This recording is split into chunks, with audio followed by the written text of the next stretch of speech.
ಸ್ಪರ್ಧಾರ್ಥಿಗಳೇ ನಮಸ್ಕಾರ. ನಾನು ಶಂಕರ ಪ್ರಕೃತಿ. ನಮ್ಮ ವಿಜಯೀ ಭವ ಮತ್ತು ವಿಜಯ ಪಥ ಯೂಟ್ಯೂಬ್ ಚಾನಲ್ಗಳಿಗೆ ತಮಗೆಲ್ಲರಿಗೂ ಆತ್ಮೀಯವಾದಂಥ ಸ್ವಾಗತ. ಸ್ಪರ್ಧಾರ್ಥಿಗಳೇ, ಸಿದ್ಧಗೊಳ್ಳಬೇಕಾದಾಗ ಓದುತ್ತಿರುವಂಥ ಎಲ್ಲ ವಿದ್ಯಾರ್ಥಿಗಳಿಗೆ ನನ್ನನ್ನು ಒಳಗೊಂಡಂತೆ ಓದಿದ ತಕ್ಷಣ ಇದೆಲ್ಲವೂ ನನಗೆ ಗೊತ್ತು, ಇದು ನನಗೆ ತಿಳಿದಿದೆ ಅನ್ನೋಂಥ ಕಾನ್ಫಿಡೆನ್ಸ್ ಬರುತ್ತೆ.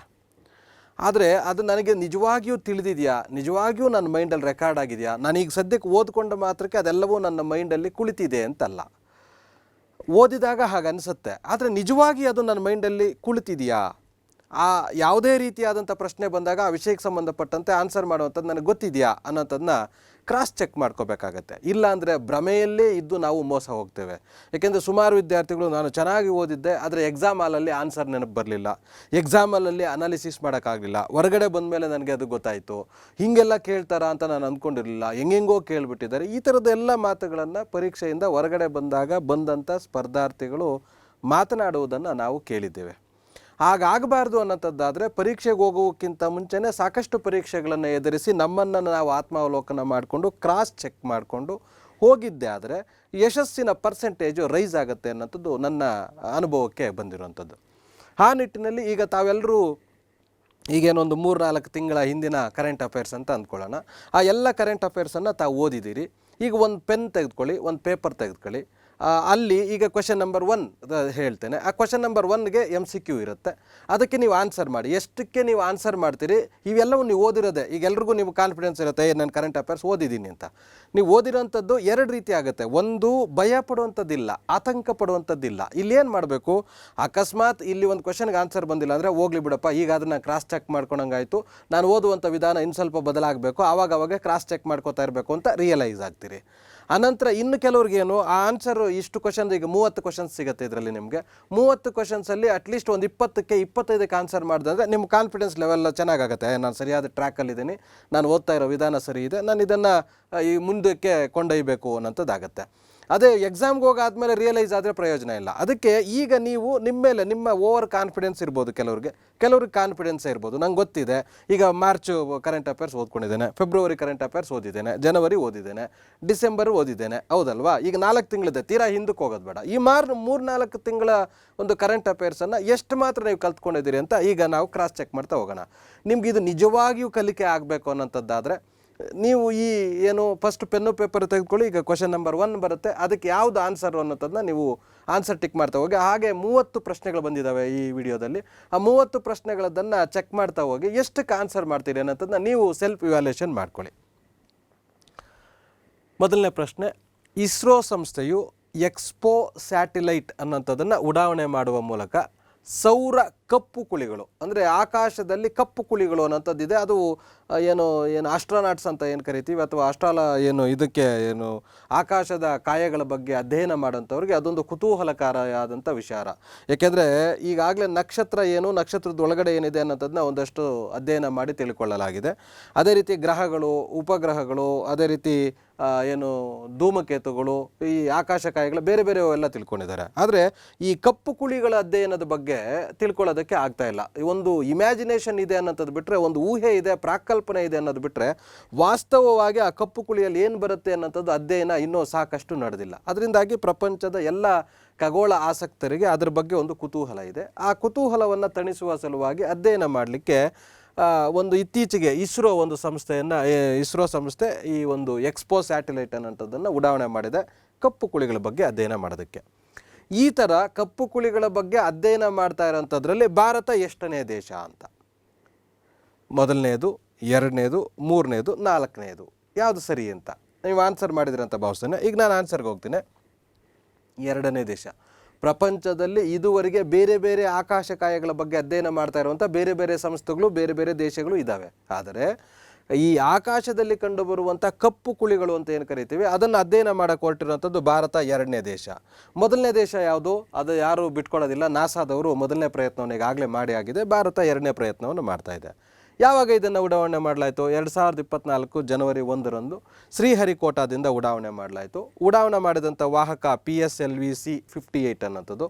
ಉಡಾವಣೆ ಮಾಡಿದಂಥ ವಾಹಕ ಯಾವುದು? ಈ ಥರದ ಒಂದು ಉಪಗ್ರಹವನ್ನು ಉಡಾವಣೆ ಮಾಡಿದರೆ ಅದು ಯಾವುದು ಅಧ್ಯಯನಕ್ಕೆ ಬಳಸಲಾಗುತ್ತೆ, ಎಷ್ಟನೇ ದೇಶ ಇದು ಅಧ್ಯಯನಕ್ಕೆ, ಈ ಕಪ್ಪು ಕುಳಿಗಳ ಅಧ್ಯಯನಕ್ಕೆ ಹೋಗಿರೋಂಥದ್ದು, ಈ ಥರದ ವಿಚಾರಗಳ ಬಗ್ಗೆ ಇಲ್ಲಿ ಪ್ರಶ್ನೆ ಕೇಳಲಿಕ್ಕೆ ಸಾಧ್ಯತೆ ಇದೆ. ನ್ಯೂಟ್ರಾನ್, ಈ ಸ್ಟಾರ್ ಅನ್ನೋಂಥದ್ದು, ಮೊದಲು ನಕ್ಷತ್ರ ಅನ್ನೋಂಥದ್ದು ಏನಾಗುತ್ತೆ, ಅದು ಸ್ಫೋಟ ಆಗುತ್ತೆ. ಸ್ಫೋಟ ಆದಂಥ ಸಂದರ್ಭದಲ್ಲಿ ಅಲ್ಲಿ ನಿರ್ವಾತ, ಅಲ್ಲಿ ಕಪ್ಪು ಏನು ಬೂದಿ ಥರ ಉಳಿಯುತ್ತಲ್ಲ, ಆ ಥರದ್ದನ್ನು ನಾವು ಕಪ್ಪು ಕುಳಿ ಅಂತ ಈಗ ಸದ್ಯಕ್ಕೆ ಒಂದು ಪ್ರಾಕ್ ಕಲ್ಪನೆ ಇರೋಂಥದ್ದು. ಅವುಗಳನ್ನು ಅಧ್ಯಯನ ಮಾಡೋದಕ್ಕೆ ಎಕ್ಸ್ಪೋಸ್ಯಾಟ್ ಅನ್ನೋಂಥದ್ದನ್ನ ಕಳಿಸಿದ್ದಾರೆ. ನೋಡಿ, ಇಲ್ಲಿರುತ್ತೆ ಇವೆಲ್ಲವೂ, ಇಲ್ಲಿ ನಕ್ಷತ್ರಗಳು, ಇಲ್ಲಿ ಇತರ ಗ್ರಹಗಳು, ಬೇರೆ ಎಲ್ಲ ಇವು ಬರ್ತವೆ. ಈ ಮಧ್ಯದಲ್ಲಿ ಬರುವಂಥದ್ದು ಕಪ್ಪು ಕುಳಿ ಅಂತ ಕರಿತೀವಿ, ಅಲ್ಲಿ ಬ್ಲಾಕ್ ಹೋಲ್ ಅಂತಲೇ ಕರೀತಾರೆ. ಅಲ್ಲಿ ಅದರ ಕುರಿತು ಅಧ್ಯಯನ ಮಾಡುವಂಥದ್ದು. ಅಲ್ಲಿ ಗ್ರಾವಿಟೇಷನ್ ಪವರ್ ತುಂಬ ಇದೆ, ಅಲ್ಲಿ ಬೇರೆ ಬೇರೆ ರೀತಿಯ ಕ್ರಿಯೆಗಳು ನಡೀತಾ ಇರುತ್ತೆ, ಅಲ್ಲಿ ಬೇರೆ ಬೇರೆ ಒಂದು ಇವು ನಡೀತಾ ಇರುತ್ತೆ. ಅದರಿಂದಾಗಿ ಅದನ್ನು ಅಧ್ಯಯನ ಮಾಡೋದಕ್ಕೆ ಕಷ್ಟ ಆಗುತ್ತೆ. ಉಪಗ್ರಹ ಅದ್ರ ಹತ್ರಕ್ಕೆ ಹೋದ್ರೆ ಅದು ಸೆಳ್ಕೊಂಡ್ಬಿಡುತ್ತೆ, ತುಂಬ ದೂರ ಡಿಸ್ಟೆನ್ಸಲ್ಲಿದೆ, ಈ ಥರದ ಬೇರೆ ಬೇರೆ ಕಲ್ಪನೆಗಳಿದ್ದಾವೆ. ಹಾಗಾಗಿ ಈ ಒಂದು ಕಪ್ಪು ಕುಳಿಗಳ ಅಧ್ಯಯನದಕ್ಕಾಗಿ ಈಗ ನಮ್ಮ ಭಾರತ 2ನೇ ಸ್ಯಾಟಲೈಟನ್ನು ಪ್ರಪಂಚದಲ್ಲಿ 2ನೇ ಒಂದು ಇದರಲ್ಲಿ ಹೋಗಿದೆ ಅಧ್ಯಯನ ಮಾಡೋಕ್ಕೆ. ಎಕ್ಸ್ಪೋ ಉಪಗ್ರಹ ಅಭಿವೃದ್ಧಿಪಡಿಸಿದವರು ಯಾರು? ಇನ್ನೊಂದು ವಿಶೇಷ ಏನಂದರೆ, ಇದು RRI ಸಂಸ್ಥೆ, ಅಂದರೆ ರಾಮನ್ ರಿಸರ್ಚ್ ಇನ್ಸ್ಟಿಟ್ಯೂಟ್, ಇದು ಬೆಂಗಳೂರಲ್ಲಿದೆ. ಇದನ್ನು ಪ್ರಶ್ನೆ ಕೇಳ್ಬೋದು. ಕಪ್ಪು ಕುಳಿಗಳ ಅಧ್ಯಯನಕ್ಕೆ ಈ ಥರದ ಒಂದು ಮಿಷನನ್ನು ಸ್ಟಾರ್ಟ್ ಮಾಡಲಾಗಿದೆ, ಅದಕ್ಕೆ ಯಂತ್ರ ಇದನ್ನು ತಯಾರಿ ಮಾಡಿಕೊಟ್ಟಂಥವ್ರು ಯಾರು ಅಂದರೆ ಬೆಂಗಳೂರಿನವರು. ಹಾಗಾಗಿ ಇದನ್ನು ಪ್ರಶ್ನೆ ಕೇಳುವಂಥ ಸಾಧ್ಯತೆ ಇರುತ್ತೆ. ನೆಕ್ಸ್ಟ್ ಪ್ರಶ್ನೆ ಬರ್ತಾ ಇದೆ. ಭಾರತದ 16ನೇ ಕೇಂದ್ರ ಹಣಕಾಸು ಆಯೋಗದ ಅಧ್ಯಕ್ಷರು ಅರವಿಂದ್ ಪನಗಾರಿಯಾ. ಸಾಮಾನ್ಯವಾಗಿ ಇದನ್ನು ಓದ್ಕೋತೀವಿ ನಾವು, ಅದರ ಅಧ್ಯಕ್ಷರು ಯಾರು ಅಂತ. ಆದರೆ ಆ ಅಧ್ಯಕ್ಷರು ಯಾವ ಟರ್ಮ್ಗಿದ್ದಾರೆ ಅನ್ನೋದನ್ನ ಓದ್ಕೊಂಡಿರೋದಿಲ್ಲ. ಈ ಸಾಮಾನ್ಯವಾಗಿ ನಾನೊಬ್ಬ ಏನು ಶಿಕ್ಷಕನಾಗಿದ್ದುಕೊಂಡು, ನಾನು ಒಬ್ಬ ಪ್ರಶ್ನೆ ಪತ್ರಿಕೆ ತಯಾರಿಸುವಂಥವನಾಗಿದ್ದುಕೊಂಡು, ನಾವು ಯಾವ ವಿಚಾರಗಳ ಬಗ್ಗೆ ಹೆಚ್ಚು ಗಮನ ಹರಿಸ್ತೇವೆ, ನೆಗ್ಲೆಕ್ಟೆಡ್ ವಿಷಯಗಳು ಯಾವುದು, ಆ ಥರದ ಮೇಲೆ ನಾನು ಪ್ರಶ್ನೆ ಕೇಳುವಂಥದ್ದಕ್ಕೆ ಪ್ರಿಪೇರ್ ಮಾಡ್ತೇನೆ. ಹಾಗಾಗಿ ಇವರು ಸಹ ಹಾಗೆ ಮಾಡ್ತಾರೆ ಅನ್ನೋಂಥದ್ದು ನನ್ನ ನಂಬಿಕೆ. ಹಾಗಾಗಿ ಹಣಕಾಸು ಆಯೋಗ ಸಾಮಾನ್ಯವಾಗಿ ಎಲ್ಲ ಒಂದು ಸ್ಪರ್ಧಾರ್ಥಿಗಳು ಹೇಳಲಿಕ್ಕೆ ಬಯಸ್ತೇನೆ, 100ಕ್ಕೆ 70% ಅಥವಾ 60% ಅಥವಾ ಕನಿಷ್ಠ ಅಂದರೆ 50% ಜನ ಯಾರು ಸ್ಪರ್ಧಾತ್ಮಕ ಪರೀಕ್ಷೆಗಳಿಗೆ ತಯಾರಿ ಆಗ್ತಾ ಇದ್ದಾರೆ ಅವರನ್ನು ಕೇಳಿ ಸೀರಿಯಸ್ ಆಗಿ ಓದುವಂಥವ್ರನ್ನ, ಅವರೆಲ್ರಿಗೂ ಗೊತ್ತು 16ನೇ ಹಣಕಾಸು ಆಯೋಗದ ಅಧ್ಯಕ್ಷರು ಯಾರು ಅಂತ. ಆದರೆ ಎಷ್ಟು ಜನಕ್ಕೆ ಗೊತ್ತಿತ್ತು ಅಂತ ಕೇಳಿ 16ನೇ ಹಣಕಾಸು ಆಯೋಗದ ಅಧ್ಯಕ್ಷರದು ಟರ್ಮ್ ಎಷ್ಟು ಅನ್ನೋಂಥದ್ದು. ಇದಕ್ಕೆ ನೀವೀಗ ಆನ್ಸರ್ ಮಾಡಿ, ನಾವು ಟರ್ಮ್ ತಿಳ್ಕೊಳಕ್ಕೆ ಹೋಗೋಣ. ಇದಕ್ಕೆ ಆನ್ಸರ್ ಬಂದ್ಬಿಟ್ಟು 2024ರಿಂದ 31. ಯಾಕೆ ಇಲ್ಲಿ ಇನ್ನೊಂದೇನೆಂದರೆ, ಜಡ್ಜ್ ಮಾಡಲಿಕ್ಕೂ ನಿಮ್ಗೆ ಅವಕಾಶ ಇಲ್ಲ. ಜಡ್ಜ್ ಮಾಡಬೇಕಾದ್ರೆ ನಿಮ್ಗೆ ಏನು ಗೊತ್ತಿರಬೇಕು, ಕೇಂದ್ರ ಹಣಕಾಸು ಆಯೋಗದ್ದು ಟರ್ಮ್ 5 ವರ್ಷ ಅಂತ ಗೊತ್ತಿರಬೇಕು. ಆವಾಗ ಗೊತ್ತಿದ್ರೆ ಏನು ಮಾಡ್ಬೋದು, ಈಗ 2023 ಇರೋದ್ರಿಂದ 24 ಇರೋದ್ರಿಂದ 2024ರಿಂದ 2029 ಅಂತ ಅಂದ್ಕೋಬೋದು, ಅಥವಾ 2023ರಿಂದ 28 ಇರ್ಬೋದು ಅಂತ ಗೆಸ್ ಮಾಡೋಕ್ಕೂ ಅವಕಾಶ ಇರೋದಿಲ್ಲ. ಅದಕ್ಕೆ ಇಲ್ಲಿ ಪ್ರಶ್ನೆ ಕೇಳೋಂಥ ಸಾಧ್ಯತೆ ಇರುತ್ತೆ. 2026ರಿಂದ 2031 ತನಕ ಇವರ ಒಂದು ಏನು ಅರವಿಂದ್ ಪನಗಾರಿಯಾ ಅವರು 16ನೇ ಹಣಕಾಸು ಆಯೋಗದ ಅಧ್ಯಕ್ಷರದ್ದು ಟರ್ಮ್ ಪೀರಿಯಡ್ ಇರುತ್ತೆ. ಅದಕ್ಕೆ 2026ರಿಂದ 31 ಅವಧಿಯಲ್ಲಿ ಕೇಂದ್ರ ಸರ್ಕಾರದ ಹಣಕಾಸು ವ್ಯವಸ್ಥೆಯನ್ನು ರಾಜ್ಯಗಳಿಂದ ಎಷ್ಟು ತೆಗೆದುಕೋಬೇಕು, ರಾಜ್ಯಕ್ಕೆ ಎಷ್ಟು ವಾಪಸ್ ಕೊಡಬೇಕು, ವಾಪಸ್ ಕೊಡಬೇಕಾದಾಗ ಏನು ಮಾನದಂಡಗಳನ್ನು ಇಟ್ಕೋಬೇಕು, ತಗೋಬೇಕಾದಾಗ ಯಾವ ಮಾನದಂಡಗಳನ್ನು ಇಟ್ಕೋಬೇಕು, ಆ ಥರದ ಒಂದು ಇದು ಇಲ್ಲಿ ಈ ಒಂದು ಹಣಕಾಸು ಆಯೋಗ ನೀಡುತ್ತೆ. ಇಲ್ಲಿ ಇನ್ನೊಂದು ನೀವು ಗಮನಿಸಬೇಕಾಗಿರೋದು, ಇತ್ತೀಚೆಗೆ ನಮ್ಮಲ್ಲಿ ಕರ್ನಾಟಕ ರಾಜ್ಯ ಈಗಾಗಲೇ ಕೋರ್ಟಲ್ಲಿ ಕೇಸು ಸಹ ಹಾಕಿದೆ. ಏನಂತ, ಕೇಂದ್ರ ಸರ್ಕಾರ ಕರ್ನಾಟಕದಿಂದ ಹೆಚ್ಚು ದುಡ್ಡನ್ನು ತೆಗೆದುಕೊಳ್ತಾ ಇದ್ದಾರೆ, ಆದರೆ ಕರ್ನಾಟಕಕ್ಕೆ ರಿಟರ್ನ್ ಮಾಡ್ತಾ ಇರೋದು ಮಾತ್ರ ಬಹಳ ಕಡಿಮೆ ಇದೆ. ಪಾರ್ಷಿಯಲ್ ಇದು ಮಾಡ್ತಾ ಇದ್ದಾರೆ, ಪಾರ್ಶಿಯಾಲಿಟಿ ಮಾಡ್ತಾ ಇದ್ದಾರೆ, ಬೇರೆ ಬೇರೆ ರಾಜ್ಯಗಳಿಗೆ ಕಂಪೇರ್ ಮಾಡಿದ್ರೆ ನಮ್ಮ ರಾಜ್ಯಕ್ಕೆ ತುಂಬ ಅನ್ಯಾಯ ಆಗ್ತಾ ಇದೆ. ಈ ಥರದ ರಾಜಕೀಯ ಕಾರಣಗಳನ್ನು ಅಲ್ಲಿ ತರ್ತಾ ಇದ್ದಾರೆ. ಅದರಿಂದಾಗಿ ಅಲ್ಲಿ ಪ್ರಶ್ನೆ ಕೇಳುವಂಥ ಸಾಧ್ಯತೆ ಇರುತ್ತೆ. ಅದನ್ನು ನಾವು ಬರ್ನಿಂಗ್ ಇಶ್ಯೂಸ್ ಅಂತ ಕರಿತೀವಿ. 16ನೇ ಹಣಕಾಸು ಆಯೋಗದ ಅಧ್ಯಕ್ಷರು 5 ವರ್ಷ ಇವ್ರದ್ದು ಅಧಿಕಾರಾವಧಿ. ಅಧ್ಯಕ್ಷರನ್ನಾಗಿ ಪನಗಾರಿ ಅವ್ರನ್ನ ನೇಮಕ ಮಾಡಿದ್ದಾರೆ. ನಿಮ್ಗೆ ಗೊತ್ತು, ಇದಕ್ಕಿಂತ ಮುಂಚೆ ಅವರು ನೀತಿ ಆಯೋಗದಲ್ಲೂ ಸಹ ಕೆಲಸ ಮಾಡಿದ್ದಾರೆ. ನಂತರ ಇನ್ನೂ ಒಂದು ಸೂಪರ್ ಆಗಿರೋ ಕ್ವಶನ್ ಹೇಳಿ ಕೇಳ್ಬೋದು ಇಲ್ಲಿ ಅಂತಂದರೆ, ಪನಗಾರಿ ಅವ್ರನ್ನ ಇತ್ತೀಚೆಗೆ 16ನೇ ಹಣಕಾಸು ಆಯೋಗದ ಅಧ್ಯಕ್ಷರನ್ನಾಗಿ ಯಾರು ನೇಮಕ ಮಾಡಿದ್ರು ಅಂತ ಕೇಳ್ಬೋದು. ರಾಷ್ಟ್ರಪತಿಗಳು ನೇಮಕ ಮಾಡ್ತಾರೆ. ನಂತರ ಎಷ್ಟನೇ ವಿಧಿಯ ಪ್ರಕಾರ ಇತ್ತೀಚೆಗೆ ರಾಷ್ಟ್ರಪತಿಗಳು ಪನಗಾರಿ ಅವ್ರನ್ನ 16ನೇ ಕೇಂದ್ರ ಹಣಕಾಸು ಆಯೋಗದ ಅಧ್ಯಕ್ಷರನ್ನಾಗಿ ನೇಮಕ ಮಾಡಿದ್ದಾರೆ ಅಂತ ಆ ವಿಧಿಯನ್ನು ಸಹ ಕೇಳ್ಬೋದು. 280/1ನೇ ವಿಧಿಯ ಪ್ರಕಾರ ಇವರನ್ನು ಆಯ್ಕೆ ಮಾಡಲಾಗಿದೆ. ಏನು ಮಾಡುತ್ತಿದ್ದು, ಕೇಂದ್ರ ಸರ್ಕಾರ ರಾಜ್ಯ ಸರ್ಕಾರಗಳ ನಡುವೆ ಹಣಕಾಸು ಸಂಪನ್ಮೂಲಗಳ ಹಂಚಿಕೆಯನ್ನು ಸಿದ್ಧಪಡಿಸುತ್ತೆ. ಯಾವ್ಯಾವ ಆಧಾರದ ಮೇಲೆ ಯಾವ್ಯಾವ ರಾಜ್ಯಕ್ಕೆ ಎಷ್ಟು ದುಡ್ಡು ಕೊಡಬೇಕು, ಎಷ್ಟು ತಗೋಬೇಕು ಕೇಂದ್ರ ಸರ್ಕಾರ ಅನ್ನೋದನ್ನ ಹೇಳುತ್ತೆ. 2005ರ ಪ್ರಾಕೃತಿಕ ವಿಕೋಪ ನಿರ್ವಹಣೆ ಕಾಯ್ದೆ ಅನ್ವಯ ಈ ಒಂದು ಹಣಕಾಸು ಹಂಚಿಕೆಯ ವಿಚಾರ ಇಲ್ಲಿ ಬರುತ್ತೆ. ನೆಕ್ಸ್ಟ್ ಪ್ರಶ್ನೆ ಬರ್ತಾ ಇದ್ವಿ. 2023ನೇ ಸಾಲಿನ ಇಂದಿರಾ ಗಾಂಧಿ ಅಂತಾರಾಷ್ಟ್ರೀಯ ಶಾಂತಿ ಪ್ರಶಸ್ತಿಯನ್ನು ಯಾರಿಗೆ ನೀಡಲಾಗಿದೆ ಅಂತ. ಇಲ್ಲೀಗ ಸರಿಯಾಗಿ ನೀವು ಗಮನಿಸಿದ್ದೆ ಆದರೆ 3 ಆಪ್ಷನ್ಸ್ ಇದೆ. 3 ಆಪ್ಷನ್ಸಲ್ಲಿ ಸರಿಯಾದ ಆನ್ಸರ್ನ ಗೆಸ್ ಮಾಡಿ. ಸರಿಯಾದ ಆನ್ಸರ್ಗೆ ಹೋಗ್ತಾ ಇದ್ದೀವಿ. ಎ ಮತ್ತು ಬಿ ಅಂದರೆ ಡ್ಯಾನಿಯಲ್ ಬ್ಯಾರೆನ್ ಹೋಮ್ ಅನ್ನೋಂಥವ್ರಿಗೆ ಮತ್ತು ಅಲಿ ಅಬ್ದುಲ್ ಅವಾದ್ ಅನ್ನೋಂಥವ್ರಿಗೆ, ಇವರಿಬ್ಬರಿಗೂ ಸಹ ಇಂದಿರಾ ಗಾಂಧಿ ಶಾಂತಿ ಪ್ರಶಸ್ತಿಯನ್ನು ನೀಡಲಾಗಿದೆ. ಸಾಮಾನ್ಯವಾಗಿ ಪ್ರಶಸ್ತಿ ಒಬ್ಬರಿಗಿರುತ್ತೆ, ಕಾಮನ್ ಆಗಿ ಇರುವಂಥದ್ದು ಒಬ್ಬರು ಅಂತಾನೆ. ಆದರೆ ಇಲ್ಲಿ ಈ ಬಾರಿಗೆ ಇಬ್ಬರಿಗೆ ಆ ಒಂದೇ ಪ್ರಶಸ್ತಿಯನ್ನು ಹಂಚಿಕೆ ಮಾಡಲಾಗಿದೆ. ಯಾರವರು? ಮಧ್ಯಪ್ರಾಚ್ಯ ಪ್ರದೇಶದಲ್ಲಿ ಶಾಂತಿ ಸ್ಥಾಪನೆಗೆ ಪ್ರಯತ್ನ ಮಾಡ್ತಾ ಇರೋಂಥ, ನೋಡಿ ಇಲ್ಲಿ ಒಂದಕ್ಕೊಂದು ಸಂಬಂಧವೇ ಇಲ್ಲ. ಈ ಅಲ್ಲಿ ಮಧ್ಯಪ್ರಾಚ್ಯ ಅಂತಂದರೆ ಅಲ್ಲಿ ಏನು ಭಯೋತ್ಪಾದಕ ಚಟುವಟಿಕೆಗಳು ಜಾಸ್ತಿ ನಡೀತಾ ಇರೋಂಥ ಏರಿಯಾ ಇದೆ. ಅಂಥ ಪ್ರದೇಶದಲ್ಲಿ ಶಾಂತಿ ಸ್ಥಾಪನೆಗೆ ಪ್ರಯತ್ನ ಮಾಡ್ತಾ ಇದ್ದಾರೆ. ಅದು ಭಯೋತ್ಪಾದಕರ ನಡುವೆ ಶಾಂತಿ ಉಂಟು ಮಾಡಲಿಕ್ಕೆ, ಅದು ಒಂದು ವೈರುಧ್ಯ. ಅದ್ರ ಜೊತೆಗೆ ಅದನ್ನು ಮಾಡಿಕೊಟ್ಟಿರೋದು ಯಾರು ಅಂದರೆ ಪಿಯಾನೋ ವಾದಕ, ಪಿಯಾನೋ ನುಡಿಸುವಂಥ ವ್ಯಕ್ತಿ ಆ ಥರದ ಒಂದು ಇದರಲ್ಲಿ ತೊಡಗಿಕೊಂಡಿದ್ದಾನೆ. ಹಂಗಾಗಿ ಆತನಿಗೆ ಪ್ರಶಸ್ತಿಯನ್ನು ನೀಡಲಾಗಿದೆ. ಇನ್ನೊಬ್ಬರು ಗಾಂಧಿವಾದಿ, ಗಾಂಧಿ ತತ್ವಗಳನ್ನು ಪ್ರಚಾರ ಮಾಡೋಂಥವ್ರು, ಅದನ್ನು ಇಂಪ್ಲಿಮೆಂಟ್ ಮಾಡಿಕೊಂಡಿರುವಂಥವ್ರು ಆದಂಥ ಅಬ್ದುಲ್ ಅವಾದ್ ಅನ್ನೋಂಥವ್ರಿಗೆ 2023ನೇ ಸಾಲಿನಲ್ಲಿ ಈ ಪ್ರಶಸ್ತಿಯನ್ನು ನೀಡಲಾಗಿದೆ. ನೆಕ್ಸ್ಟ್ ಪ್ರಶ್ನೆಗೆ ಹೋಗ್ತಾ ಇದ್ದೀವಿ. ಉತ್ತರ ಕನ್ನಡ ಜಿಲ್ಲೆಯ ಖ್ಯಾತ ಹಿಂದೂಸ್ತಾನಿ ಗಾಯಕ ಪಂಡಿತ ಗಣಪತಿ ಭಟ್ ಹಾಸಣಗಿ ಅವರಿಗೆ ಪ್ರತಿಷ್ಠಿತ ತಾನ್ಸೇನ್ ಪ್ರಶಸ್ತಿಯನ್ನು ನೀಡಿದೆ. ಈ ತಾನ್ಸೇನ್ ಸಂಗೀತ ಉತ್ಸವ ಆಯೋಜಿಸುವಂಥ ರಾಜ್ಯ ಯಾವುದು? ಈ ಥರದ ಪ್ರಶ್ನೆಯನ್ನು ಕೇಳಿದ್ದಾರೆ. ಇಲ್ಲಿ ಇನ್ನೊಂದು ಏನು ಕೇಳ್ಬೋದು ನಿಮಗೆ, ರಾಜ್ಯ ಯಾವುದು ಅಂತ. ನೋಡಿ ಇಲ್ಲಿ ಡೀಟೇಲ್ಸ್ ನಿಮ್ಗೆ 2 ಸಿಗ್ತದೆ. ಇಲ್ಲಿ ಪ್ರಶ್ನೆ ಓದುವುದಷ್ಟೇ ಅಲ್ಲ, ಕಂಟೆಂಟನ್ನು ಗ್ರಾಸ್ಪಿಂಗ್ ನಮಗೆ ಜಾಸ್ತಿ ಇರಬೇಕು. ಇಲ್ಲಿ 3-4 ಪ್ರಶ್ನೆಗಳಿಗೆ ಬೇಕಾದಂಥ ಉತ್ತರ ಸಿಗುತ್ತೆ. 3-4 ಪ್ರಶ್ನೆಗಳನ್ನು ಕೇಳಬಹುದಾದಂಥ ವಿಷಯ ಇಲ್ಲಿದೆ. ಏನು? ಗಣಪತಿ ಭಟ್ ಹಾಸಣಗಿ ಅನ್ನೋಂಥವ್ರಿಗೆ ಯಾವ ಪ್ರಶಸ್ತಿ ಸಿಕ್ಕಿದೆ ಅಂತ ಕೇಳ್ಬೋದು. ತಾನ್ಸೇನ್ ಪ್ರಶಸ್ತಿ. ಹಾಸಣಗಿ ಅವ್ರಿಗೆ ತಾನ್ಸೇನ್ ಪ್ರಶಸ್ತಿ ಸಿಕ್ಕಿದೆ. ಇವರು ಯಾವ ಸಂಗೀತದಲ್ಲಿ ಖ್ಯಾತಿಯನ್ನು ಹೊಂದಿದ್ದಾರೆ ಅಂದರೆ ಹಿಂದೂಸ್ತಾನಿ ಸಂಗೀತ. ಯಾವ ಸರ್ಕಾರ ನೀಡಿದೆ ಅದನ್ನು ಪ್ರಶ್ನೆ ಕೇಳ್ತಾ ಇದ್ದಾರೆ. ಇತ್ತೀಚೆಗೆ ಯಾವುದೋ ಒಂದು ರಾಜ್ಯ ಇಂಥವ್ರಿಗೆ ಪ್ರಶಸ್ತಿ ಕೊಟ್ಟಿದೆ, ಅವರು ಯಾವ ಕ್ಷೇತ್ರದಲ್ಲಿ ಸಾಧನೆಯನ್ನು ಮಾಡಿದ್ದಾರೆ, ಈ ಥರದ ಪ್ರಶ್ನೆಯನ್ನು ಇಲ್ಲಿ ಕೇಳುವಂಥ ಸಾಧ್ಯತೆ ಇರುತ್ತೆ. ಈಗ ಇದಕ್ಕೆ ಸುಮಾರು ಜನಕ್ಕೆ ನಿಮ್ಗೆ ಆನ್ಸರ್ ಗೊತ್ತಿರುತ್ತೆ ಅಂದ್ಕೊಂಡಿದ್ದೇನೆ. ಆನ್ಸರ್ ಗೊತ್ತಿದ್ರೆ ಆನ್ಸರ್ ಮಾಡಿ. ಸರಿಯಾದಂಥ ಉತ್ತರ ಮಧ್ಯಪ್ರದೇಶ ಆಗಿದೆ.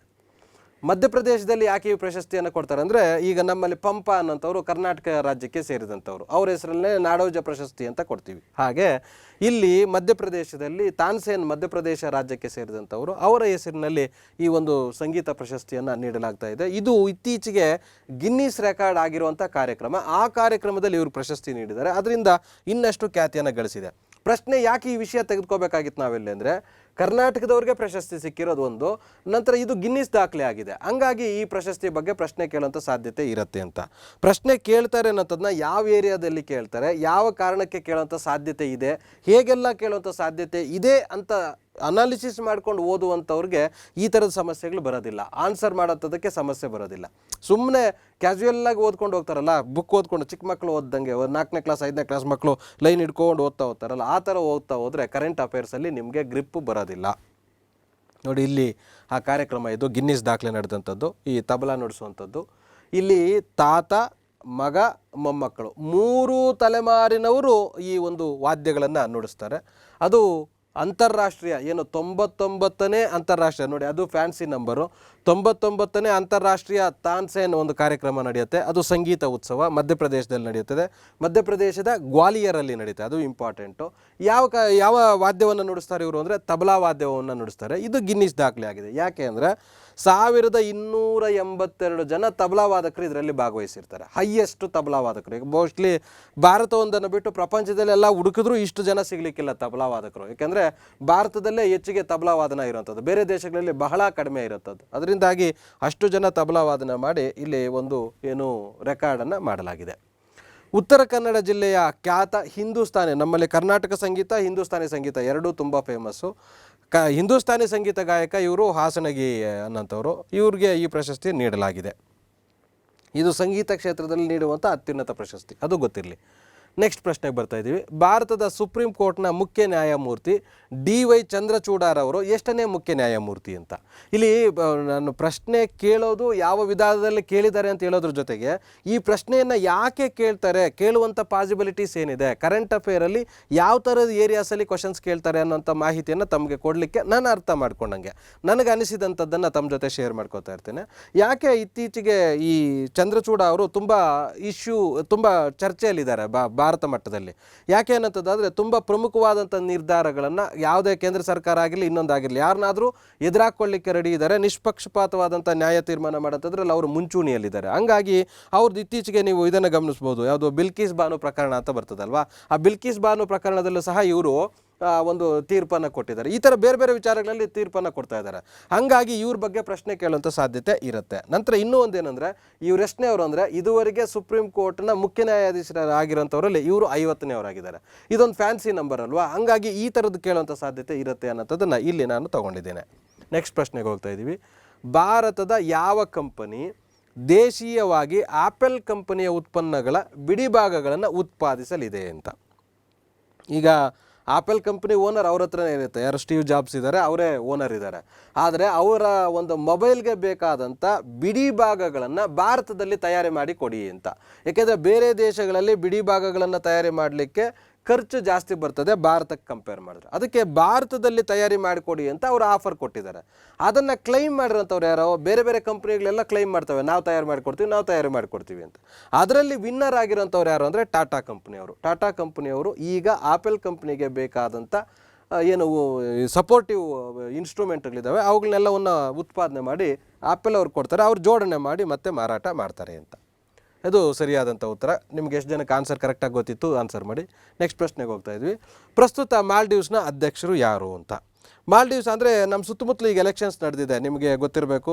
ಬಾಂಗ್ಲಾದೇಶದಲ್ಲಿ ಇತ್ತೀಚೆಗೆ ಎಲೆಕ್ಷನ್ ನಡೀತು, ಪಾಕಿಸ್ತಾನದಲ್ಲಿ ಇತ್ತೀಚೆಗೆ ಎಲೆಕ್ಷನ್ ನಡೀತು. ಈ ಥರ ಕೆಲವು ಹೊಸ ಎಲೆಕ್ಷನ್ಸ್ ನಡೆದು ಹೊಸ ಪ್ರಧಾನಿಗಳು ಬಂದಂಥ ಸಂದರ್ಭದಲ್ಲಿ ಅವರು ಭಾರತಕ್ಕೆ ಬರುತ್ತೋ ಅಥವಾ ಭಾರತದವರು ಆ ದೇಶಕ್ಕೆ ಹೋಗುವಂಥದ್ದು ಈ ಥರದ್ದು ಇಲ್ಲಿ ಕಾಮನ್ನಾಗಿ ನಡೀತಾ ಇರ್ತದೆ. ಅದರಿಂದಾಗಿ ಪಾಕಿಸ್ತಾನದ ಏನು ಎಲೆಕ್ಷನಲ್ಲಿ ಯಾರು ಗೆದ್ದಿದ್ದಾರೆ, ಅಧ್ಯಕ್ಷರು ಯಾರು, ಪ್ರಧಾನಿ ಯಾರು, ಯಾವ ಪಕ್ಷದವರು. ಅದೇ ರೀತಿ ಬಾಂಗ್ಲಾದೇಶದಲ್ಲಿ ಎಲೆಕ್ಷನ್ ನಡೆದಿದೆ, ಅದರಲ್ಲಿ ಅಧ್ಯಕ್ಷರು ಯಾರು ಅಥವಾ ಪ್ರಧಾನಿ ಯಾರು ಅಥವಾ ಪ್ರಮುಖ ಯಾವ ಪಕ್ಷದಿಂದ ಇರೋಂಥವ್ರು ಪ್ರಧಾನಿಯಾಗಿ ಆಯ್ಕೆ ಆಗಿದ್ದಾರೆ. ಈ ವಿಚಾರಗಳನ್ನು ಗಮನದಲ್ಲಿ ಇಟ್ಕೊಂಡಿರಬೇಕು.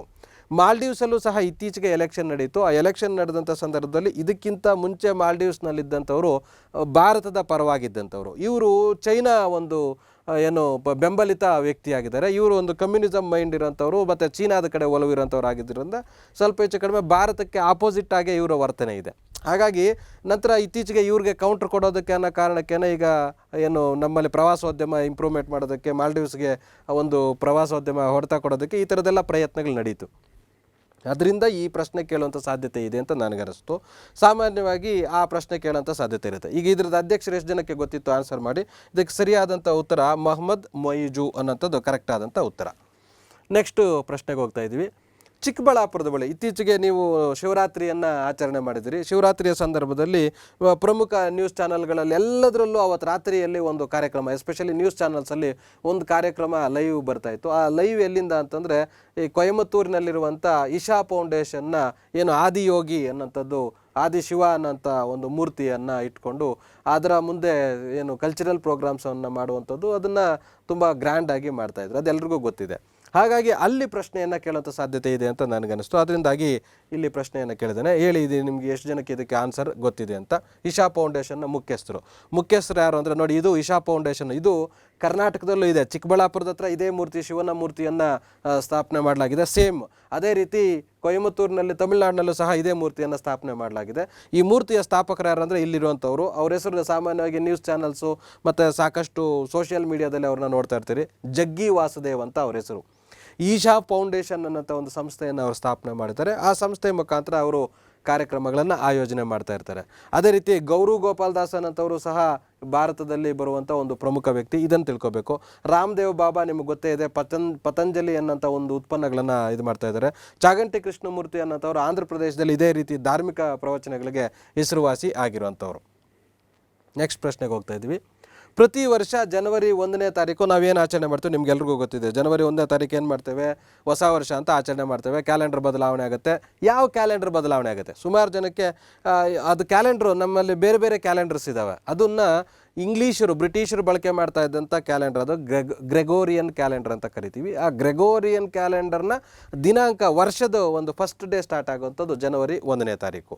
ಸಾಮಾನ್ಯವಾಗಿ ಹೊಸ ವರ್ಷ ಅಂತ ಆಚರಣೆ ಮಾಡೋದನ್ನ ಅಷ್ಟೇ ನೋಡಿದ್ದೀವಿ. ಆದರೆ ಅದೇ ದಿವಸ ಇದರಲ್ಲಿ 3 ದಿನಾಚರಣೆಗಳನ್ನು ಮಾಡ್ತಾರೆ, ಒಂದನ್ನು ಬಿಟ್ಟು. ಅದು ನಾವು ನೆಗ್ಲೆಕ್ಟ್ ಮಾಡಿರ್ತೀವಿ. ಎಷ್ಟು ಜನಕ್ಕೆ ಈ ಪ್ರಶ್ನೆಗೆ ಉತ್ತರ ಗೊತ್ತಿದೆ ಆನ್ಸರ್ ಮಾಡಿ. ಸರಿಯಾದಂಥ ಉತ್ತರಕ್ಕೆ ಹೋಗೋಣ. ಸರಿಯಾದಂಥ ಉತ್ತರ ಜಾಗತಿಕ ಸಂತೋಷ ದಿನ ಅನ್ನೋಂಥದ್ದು ಒಂದು ಆಚರಣೆ ಮಾಡೋದಿಲ್ಲ, ಉಳಿಕೆ ಎಲ್ಲವನ್ನು ಮಾಡ್ತಾರೆ. ನೋಡಿ, ಜಾಗತಿಕ ವರ್ಲ್ಡ್ ಇದರಲ್ಲಿ ಕೌಟುಂಬಿಕ ದಿನ ಫ್ಯಾಮಿಲಿ ಡೇ ಅಂತ ಆಚರಣೆ ಮಾಡ್ತಾರೆ ಜನವರಿ 1ನೇ ತಾರೀಕು. ಅದೇ ರೀತಿ ಕ್ರಿಶ್ಚಿಯನ್ ಕ್ಯಾಲೆಂಡರ್ನ ಹೊಸ ವರ್ಷ ಆಚರಣೆ ಆಗುವಂಥದ್ದು ಗ್ರೆಗೋರಿಯನ್ ಕ್ಯಾಲೆಂಡರ್ ಅಂದರೆ ಕ್ರಿಶ್ಚಿಯನ್ ಕ್ಯಾಲೆಂಡರ್ ಅಂತಾನೆ.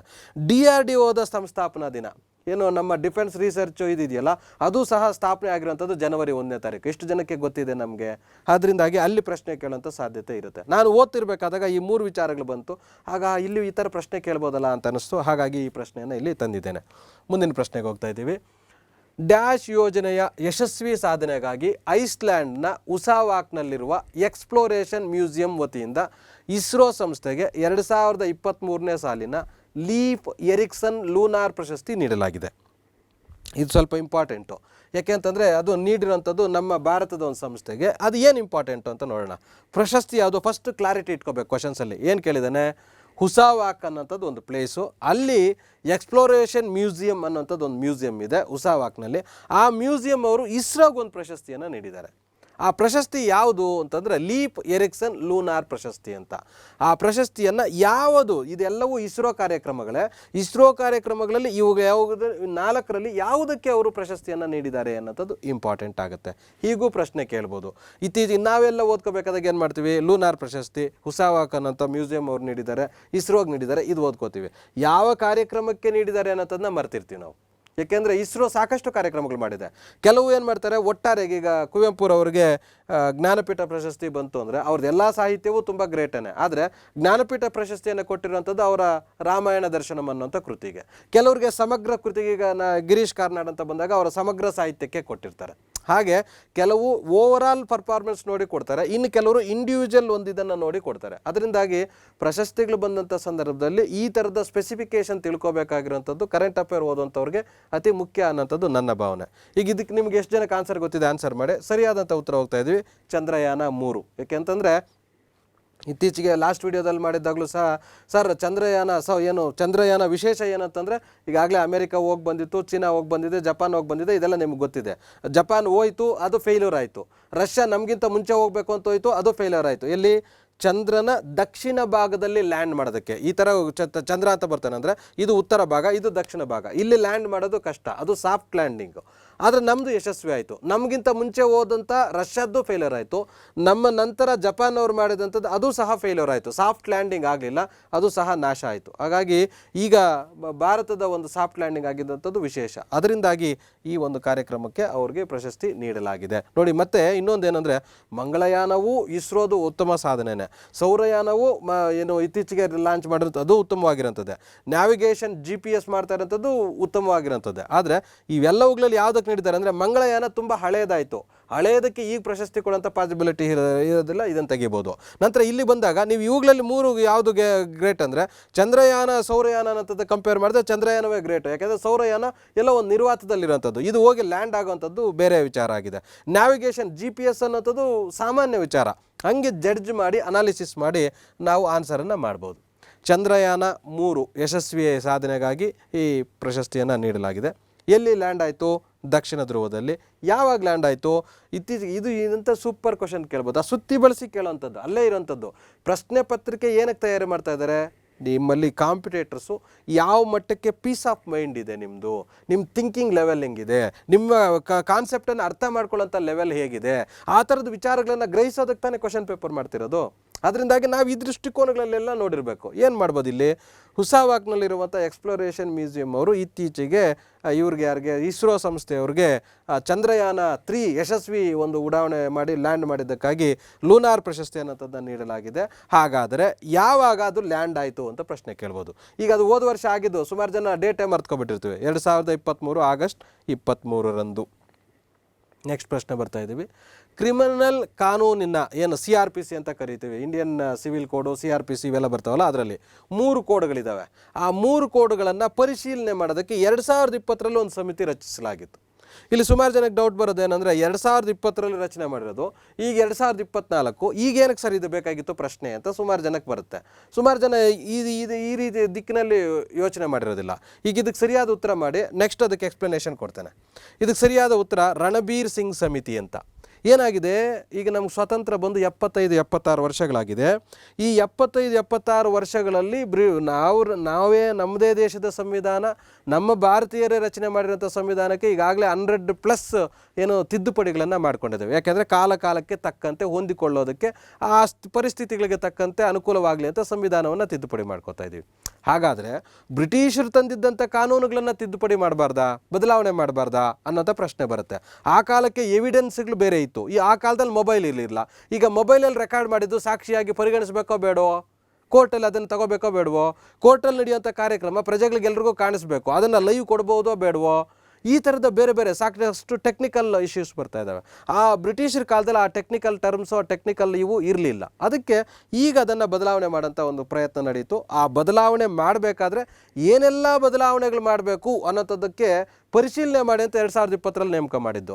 ಇವರು ವರದಿಯನ್ನು ಕೊಟ್ಟಾಯಿತು ರಣಬೀರ್ ಸಿಂಗ್ ಅವರು. ಈಗ ಆ ವರದಿ ಇಂಪ್ಲಿಮೆಂಟ್ ಆಗಿದೆ. ಈಗ ಸೆಂಟ್ರಲ್ ಗೌರ್ಮೆಂಟು ಈ CRPCಯನ್ನು ತಿದ್ದುಪಡಿ ಮಾಡಿ ಈಗ ಸಂಸತ್ತಲ್ಲಿ ಅದನ್ನು ಮಂಡನೆ ಮಾಡಿ ಅದು ಕಾಯ್ದೆಯಾಗಿ ಬದಲಾವಣೆ ಆಗಿದೆ. ಅದರಿಂದಾಗಿ ಈಗ ಕೇಳುವಂಥ ಸಾಧ್ಯತೆ ಇರುತ್ತೆ. ಏನೇನು ಮಾಡಿದ್ದಾರೆ ರಣಬೀರ್ ಸಿಂಗ್ ಸಮಿತಿಯವರು? 3 ಕೋಡ್ಗಳನ್ನು ಬದಲಾವಣೆ ಮಾಡಿದ್ದಾರೆ.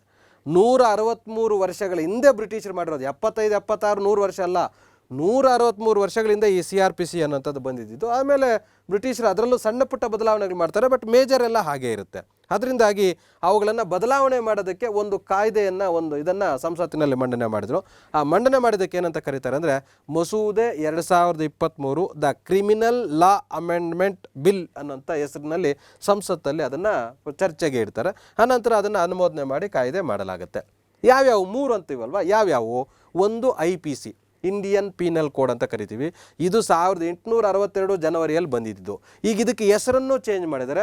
ಅದು ಈಗಾಗಲೇ ನಿಮಗೆ ಇದ್ರ ಬಗ್ಗೆ ಹೆಚ್ಚಿನ ಮಾಹಿತಿ ಬೇಕು ಅಂತನ್ನೋದಾದರೆ ಜನವರಿ ತಿಂಗಳು 2024 ಜನವರಿ ತಿಂಗಳಲ್ಲಿ ನಾನು ಜನವರಿ ತಿಂಗಳ ಕರೆಂಟ್ ಅಫೇರ್ಸ್ ಮಾಡಿದ್ದೇನೆ. ಇದ್ರದ್ದು ಡೀಟೇಲ್ ಪೂರ್ತಿ ಅಲ್ಲಿ ಹೇಳಿದ್ದೇನೆ. ಅದಕ್ಕೆ ನಿಮ್ಗೆ ಇಲ್ಲಿ ಮತ್ತೆ ಬೋರಿಂಗ್ ಆಗೋದು ಬೇಡ. ಕೆಲವರು ಅದನ್ನು ನೋಡಿ ಇದನ್ನು ನೋಡ್ತಾ ಇದ್ದಾಗ ತುಂಬ ಲ್ಯಾಗ್ ಆಗುತ್ತೆ ಅನ್ನೋಂಥ ಕಾರಣಕ್ಕೆ ಇಲ್ಲಿ ಸ್ಕಿಪ್ ಮಾಡ್ತಿದ್ದೇನೆ. ಮೇಯ್ನ್ ಈ ವಿಷಯ ಮಾತ್ರ ಹೇಳ್ತಾ ಇದ್ದೇನೆ. 1862 ಜನವರಿ 1ಕ್ಕೆ ಜಾರಿಯಾಗಿತ್ತು. ಅದನ್ನು ಈಗ ಇಂಡಿಯನ್ ಪೀನಲ್ ಕೋಡ್ ಅನ್ನೋದನ್ನು ಭಾರತೀಯ ನ್ಯಾಯ ಸಂಹಿತೆ ಅನ್ನೋಂಥ ಒಂದು ಹೆಸರಿನಲ್ಲಿ ಬದಲಾವಣೆ ಮಾಡಲಾಗಿದೆ. ಇಂಡಿಯಾ ಅನ್ನೋಂಥದ್ದು ಈಗ ಗೊತ್ತಾಗಿದೆ ನಿಮಗೆ. ಇಂಡಿಯಾ ಅನ್ನೋಂಥದ್ದನ್ನೆಲ್ಲ ಭಾರತ ಅನ್ನೋಂಥ ರೀತಿಯಲ್ಲಿ ಕರಿಬೇಕು ಅಂತ, ಹಾಗಾಗಿ ಅದು ಅಲ್ಲಿ ಬದಲಾವಣೆ ಆಗಿದೆ. ಅದೇ ರೀತಿ ಇನ್ನೊಂದು ಯಾವ್ದು ಚೇಂಜ್ ಆಗಿದೆ, CRPC. ಇದು ಈ ಸಿವಿಲ್ ಅಧಿನಿಯಮಕ್ಕೆ ಸಂಬಂಧಪಟ್ಟಂಥದ್ದು 1973ರಲ್ಲಿ ಕಾಯ್ದೆ ಆಗಿತ್ತು. 74 ಏಪ್ರಿಲ್ 1ರಿಂದ ಜಾರಿಯಾಗಿತ್ತು. ಇದನ್ನು ಭಾರತೀಯ ನಾಗರಿಕ ಸುರಕ್ಷತಾ ಸಂಹಿತೆ ಅನ್ನೋಂಥ ಹೆಸರಿನಲ್ಲಿ ಬದಲಾವಣೆ ಮಾಡಲಾಗಿದೆ.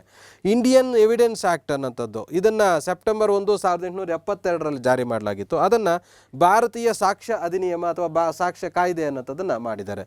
ಈ 3 ಬದಲಾವಣೆ ಮಾಡೋದಕ್ಕೆ ವರದಿ ಕೊಟ್ಟಿದ್ದು ಯಾರು ಅಂತಂದರೆ ನಮ್ಮ ರಣಬೀರ್ ಸಿಂಗ್ ಅನ್ನೋಂಥವ್ರು. ಅದು ಗೊತ್ತಾಯಿತು ಅಂದ್ಕೊಂಡಿದ್ದೇನೆ. ಈಗ ಮುಂದಿನ ಪ್ರಶ್ನೆಗೆ ಹೋಗ್ತಾ ಇದ್ದೀವಿ. ಪ್ರಶ್ನೆ ಹೀಗಿದೆ, ಜಲಾಂತರ್ಗಾಮಿ ಪ್ರವಾಸೋದ್ಯಮವನ್ನು ಆರಂಭಿಸಿದ ರಾಜ್ಯ. ಪ್ರವಾಸೋದ್ಯಮ ಬೇರೆ ರೀತಿಯಲ್ಲಿದೆ. ಆದರೆ ಜಲಾಂತರ್ಗಾಮಿ ಸಮುದ್ರದ ಒಳಗಡೆ ಹೋಗಿ, ಸಮುದ್ರದ 100 ಮೀಟರ್ ಆಳಕ್ಕೆ ಹೋಗಿ ಒಂದು ಸಮುದ್ರವನ್ನು ನೋಡುವಂಥ ಒಂದು ಅವಕಾಶ ಇದುವರೆಗೂ ಇರಲಿಲ್ಲ ಭಾರತದಲ್ಲಿ. ಅದಕ್ಕೆ ಈಗ ಆ ಥರದ ಒಂದು ಪ್ರವಾಸೋದ್ಯಮವನ್ನು ಆರಂಭಿಸಿದೆ ರಾಜ್ಯ. ಅದು ಯಾವ ರಾಜ್ಯ ಆರಂಭಿಸಿದೆ, ಯಾಕೆ ಆರಂಭಿಸಿದೆ, ಇದರಲ್ಲಿ ಇನ್ನೂ ವಿಶೇಷ ಇದೆ, ಅದು ಮುಂದೆ ತಿಳಿಯೋಣ. ಆರಂಭಿಸಿರುವಂಥ ರಾಜ್ಯ ಗುಜರಾತ್. ಯಾಕೆ ಇತ್ತೀಚೆಗೆ ಗುಜರಾತಲ್ಲಿ ಜಲಾಂತರ್ಗಾಮಿ ಪ್ರವಾಸವನ್ನು ಮಾಡಿದ್ದಾರೆ ಅನ್ನೋದು ಎಷ್ಟು ಜನಕ್ಕೆ ಗೊತ್ತಿದೆ? ಆನ್ಸರ್ ಮಾಡಿ. ಯಾಕೆ ಮಾಡಿದ್ದಾರೆ ಅಂತಂದರೆ ನೋಡಿ, ಕೃಷ್ಣನ ದ್ವಾರಕೆ ಇತ್ತು, ದ್ವಾರಕೆಯಲ್ಲಿ ಕೃಷ್ಣ ಜೀವಿಸಿದ್ದ ಅನ್ನೋಂಥದ್ದು ಗೊತ್ತಾಗುತ್ತೆ. SR ರಾವ್ ಅನ್ನೋಂಥವ್ರು ಇದರ ಬಗ್ಗೆ ಸಾಕಷ್ಟು ಸಂಶೋಧನೆ ಮಾಡಿದ್ದಾರೆ. ಯೂಟ್ಯೂಬಲ್ಲಿ ಸಾಕಷ್ಟು ವಿಡಿಯೋಸ್ ಸಿಗುತ್ತೆ. SR ರಾವ್ ಅವ್ರದ್ದೇ ಬುಕ್ ಸಿಗುತ್ತೆ, ನೀವು ಅದನ್ನು ತೆಗೆದುಕೊಂಡು ಓದ್ಬೋದು. ಇದನ್ನು ಮೇಯ್ನ್ ರಿಸರ್ಚ್ ಮಾಡಿರೋಂಥವ್ರು SR ರಾವ್ ಅನ್ನೋಂಥವ್ರು. ಅವ್ರೇನು ಹೇಳ್ತಾರೆ, ಶ್ರೀಕೃಷ್ಣ ಅನ್ನೋಂಥವನು ಇದ್ದ, ದ್ವಾರಕಾ ಅನ್ನೋಂಥ ನಗರ ಇತ್ತು. ಆ ನಗರದಲ್ಲಿ ಇರುವಂಥ ಈ ಥರದ ಕಟ್ಟಡಗಳು ಸಮುದ್ರದ ನೀರಿನ ಮಟ್ಟ ಹೆಚ್ಚಾಗಿದ್ದರಿಂದ ಈಗಾಗಲೇ ಹಿಂಗೆ ಸ್ಲೋಪ್ ಇರುತ್ತೆ. ಎಲ್ಲಿ ಸಾಮಾನ್ಯವಾಗಿ ನೀವು ಬೀಚ್ಗಳಿಗೆ ಎಲ್ಲೇ ಹೋದಾಗ ಇಲ್ಲಿ ನೀರಿರುತ್ತೆ, ಇದು ಹೈಟ್ ಇರುತ್ತೆ, ಇಲ್ಲಿ ಸ್ಲೋಪ್ ಇರುತ್ತೆ, ಇಲ್ಲಿ ನೀರಿರುತ್ತೆ. ಈಗ ಇದೇನಾಗಿದೆ, ಸಮುದ್ರದ ನೀರಿನ ಮಟ್ಟ ಇಲ್ಲಿ ಮೊದಲಿಗೆ ದ್ವಾರಕಾ ಅನ್ನೋಂಥದ್ದಿತ್ತು. ಇಲ್ಲಿದ್ದಂಥ ನೀರಿನ ಮಟ್ಟ ಸಮುದ್ರದ ನೀರಿನ ಮಟ್ಟ ಏರ್ತಾನಾಯಿತು, ಇಲ್ಲಿವರೆಗೂ ಬಂತು. ಆವಾಗ ಇಲ್ಲಿದ್ದಂಥ ಒಂದು ಕಟ್ಟಡಗಳು ಆ ನೀರಿನಲ್ಲಿ ಮುಳುಗೋಯ್ತು.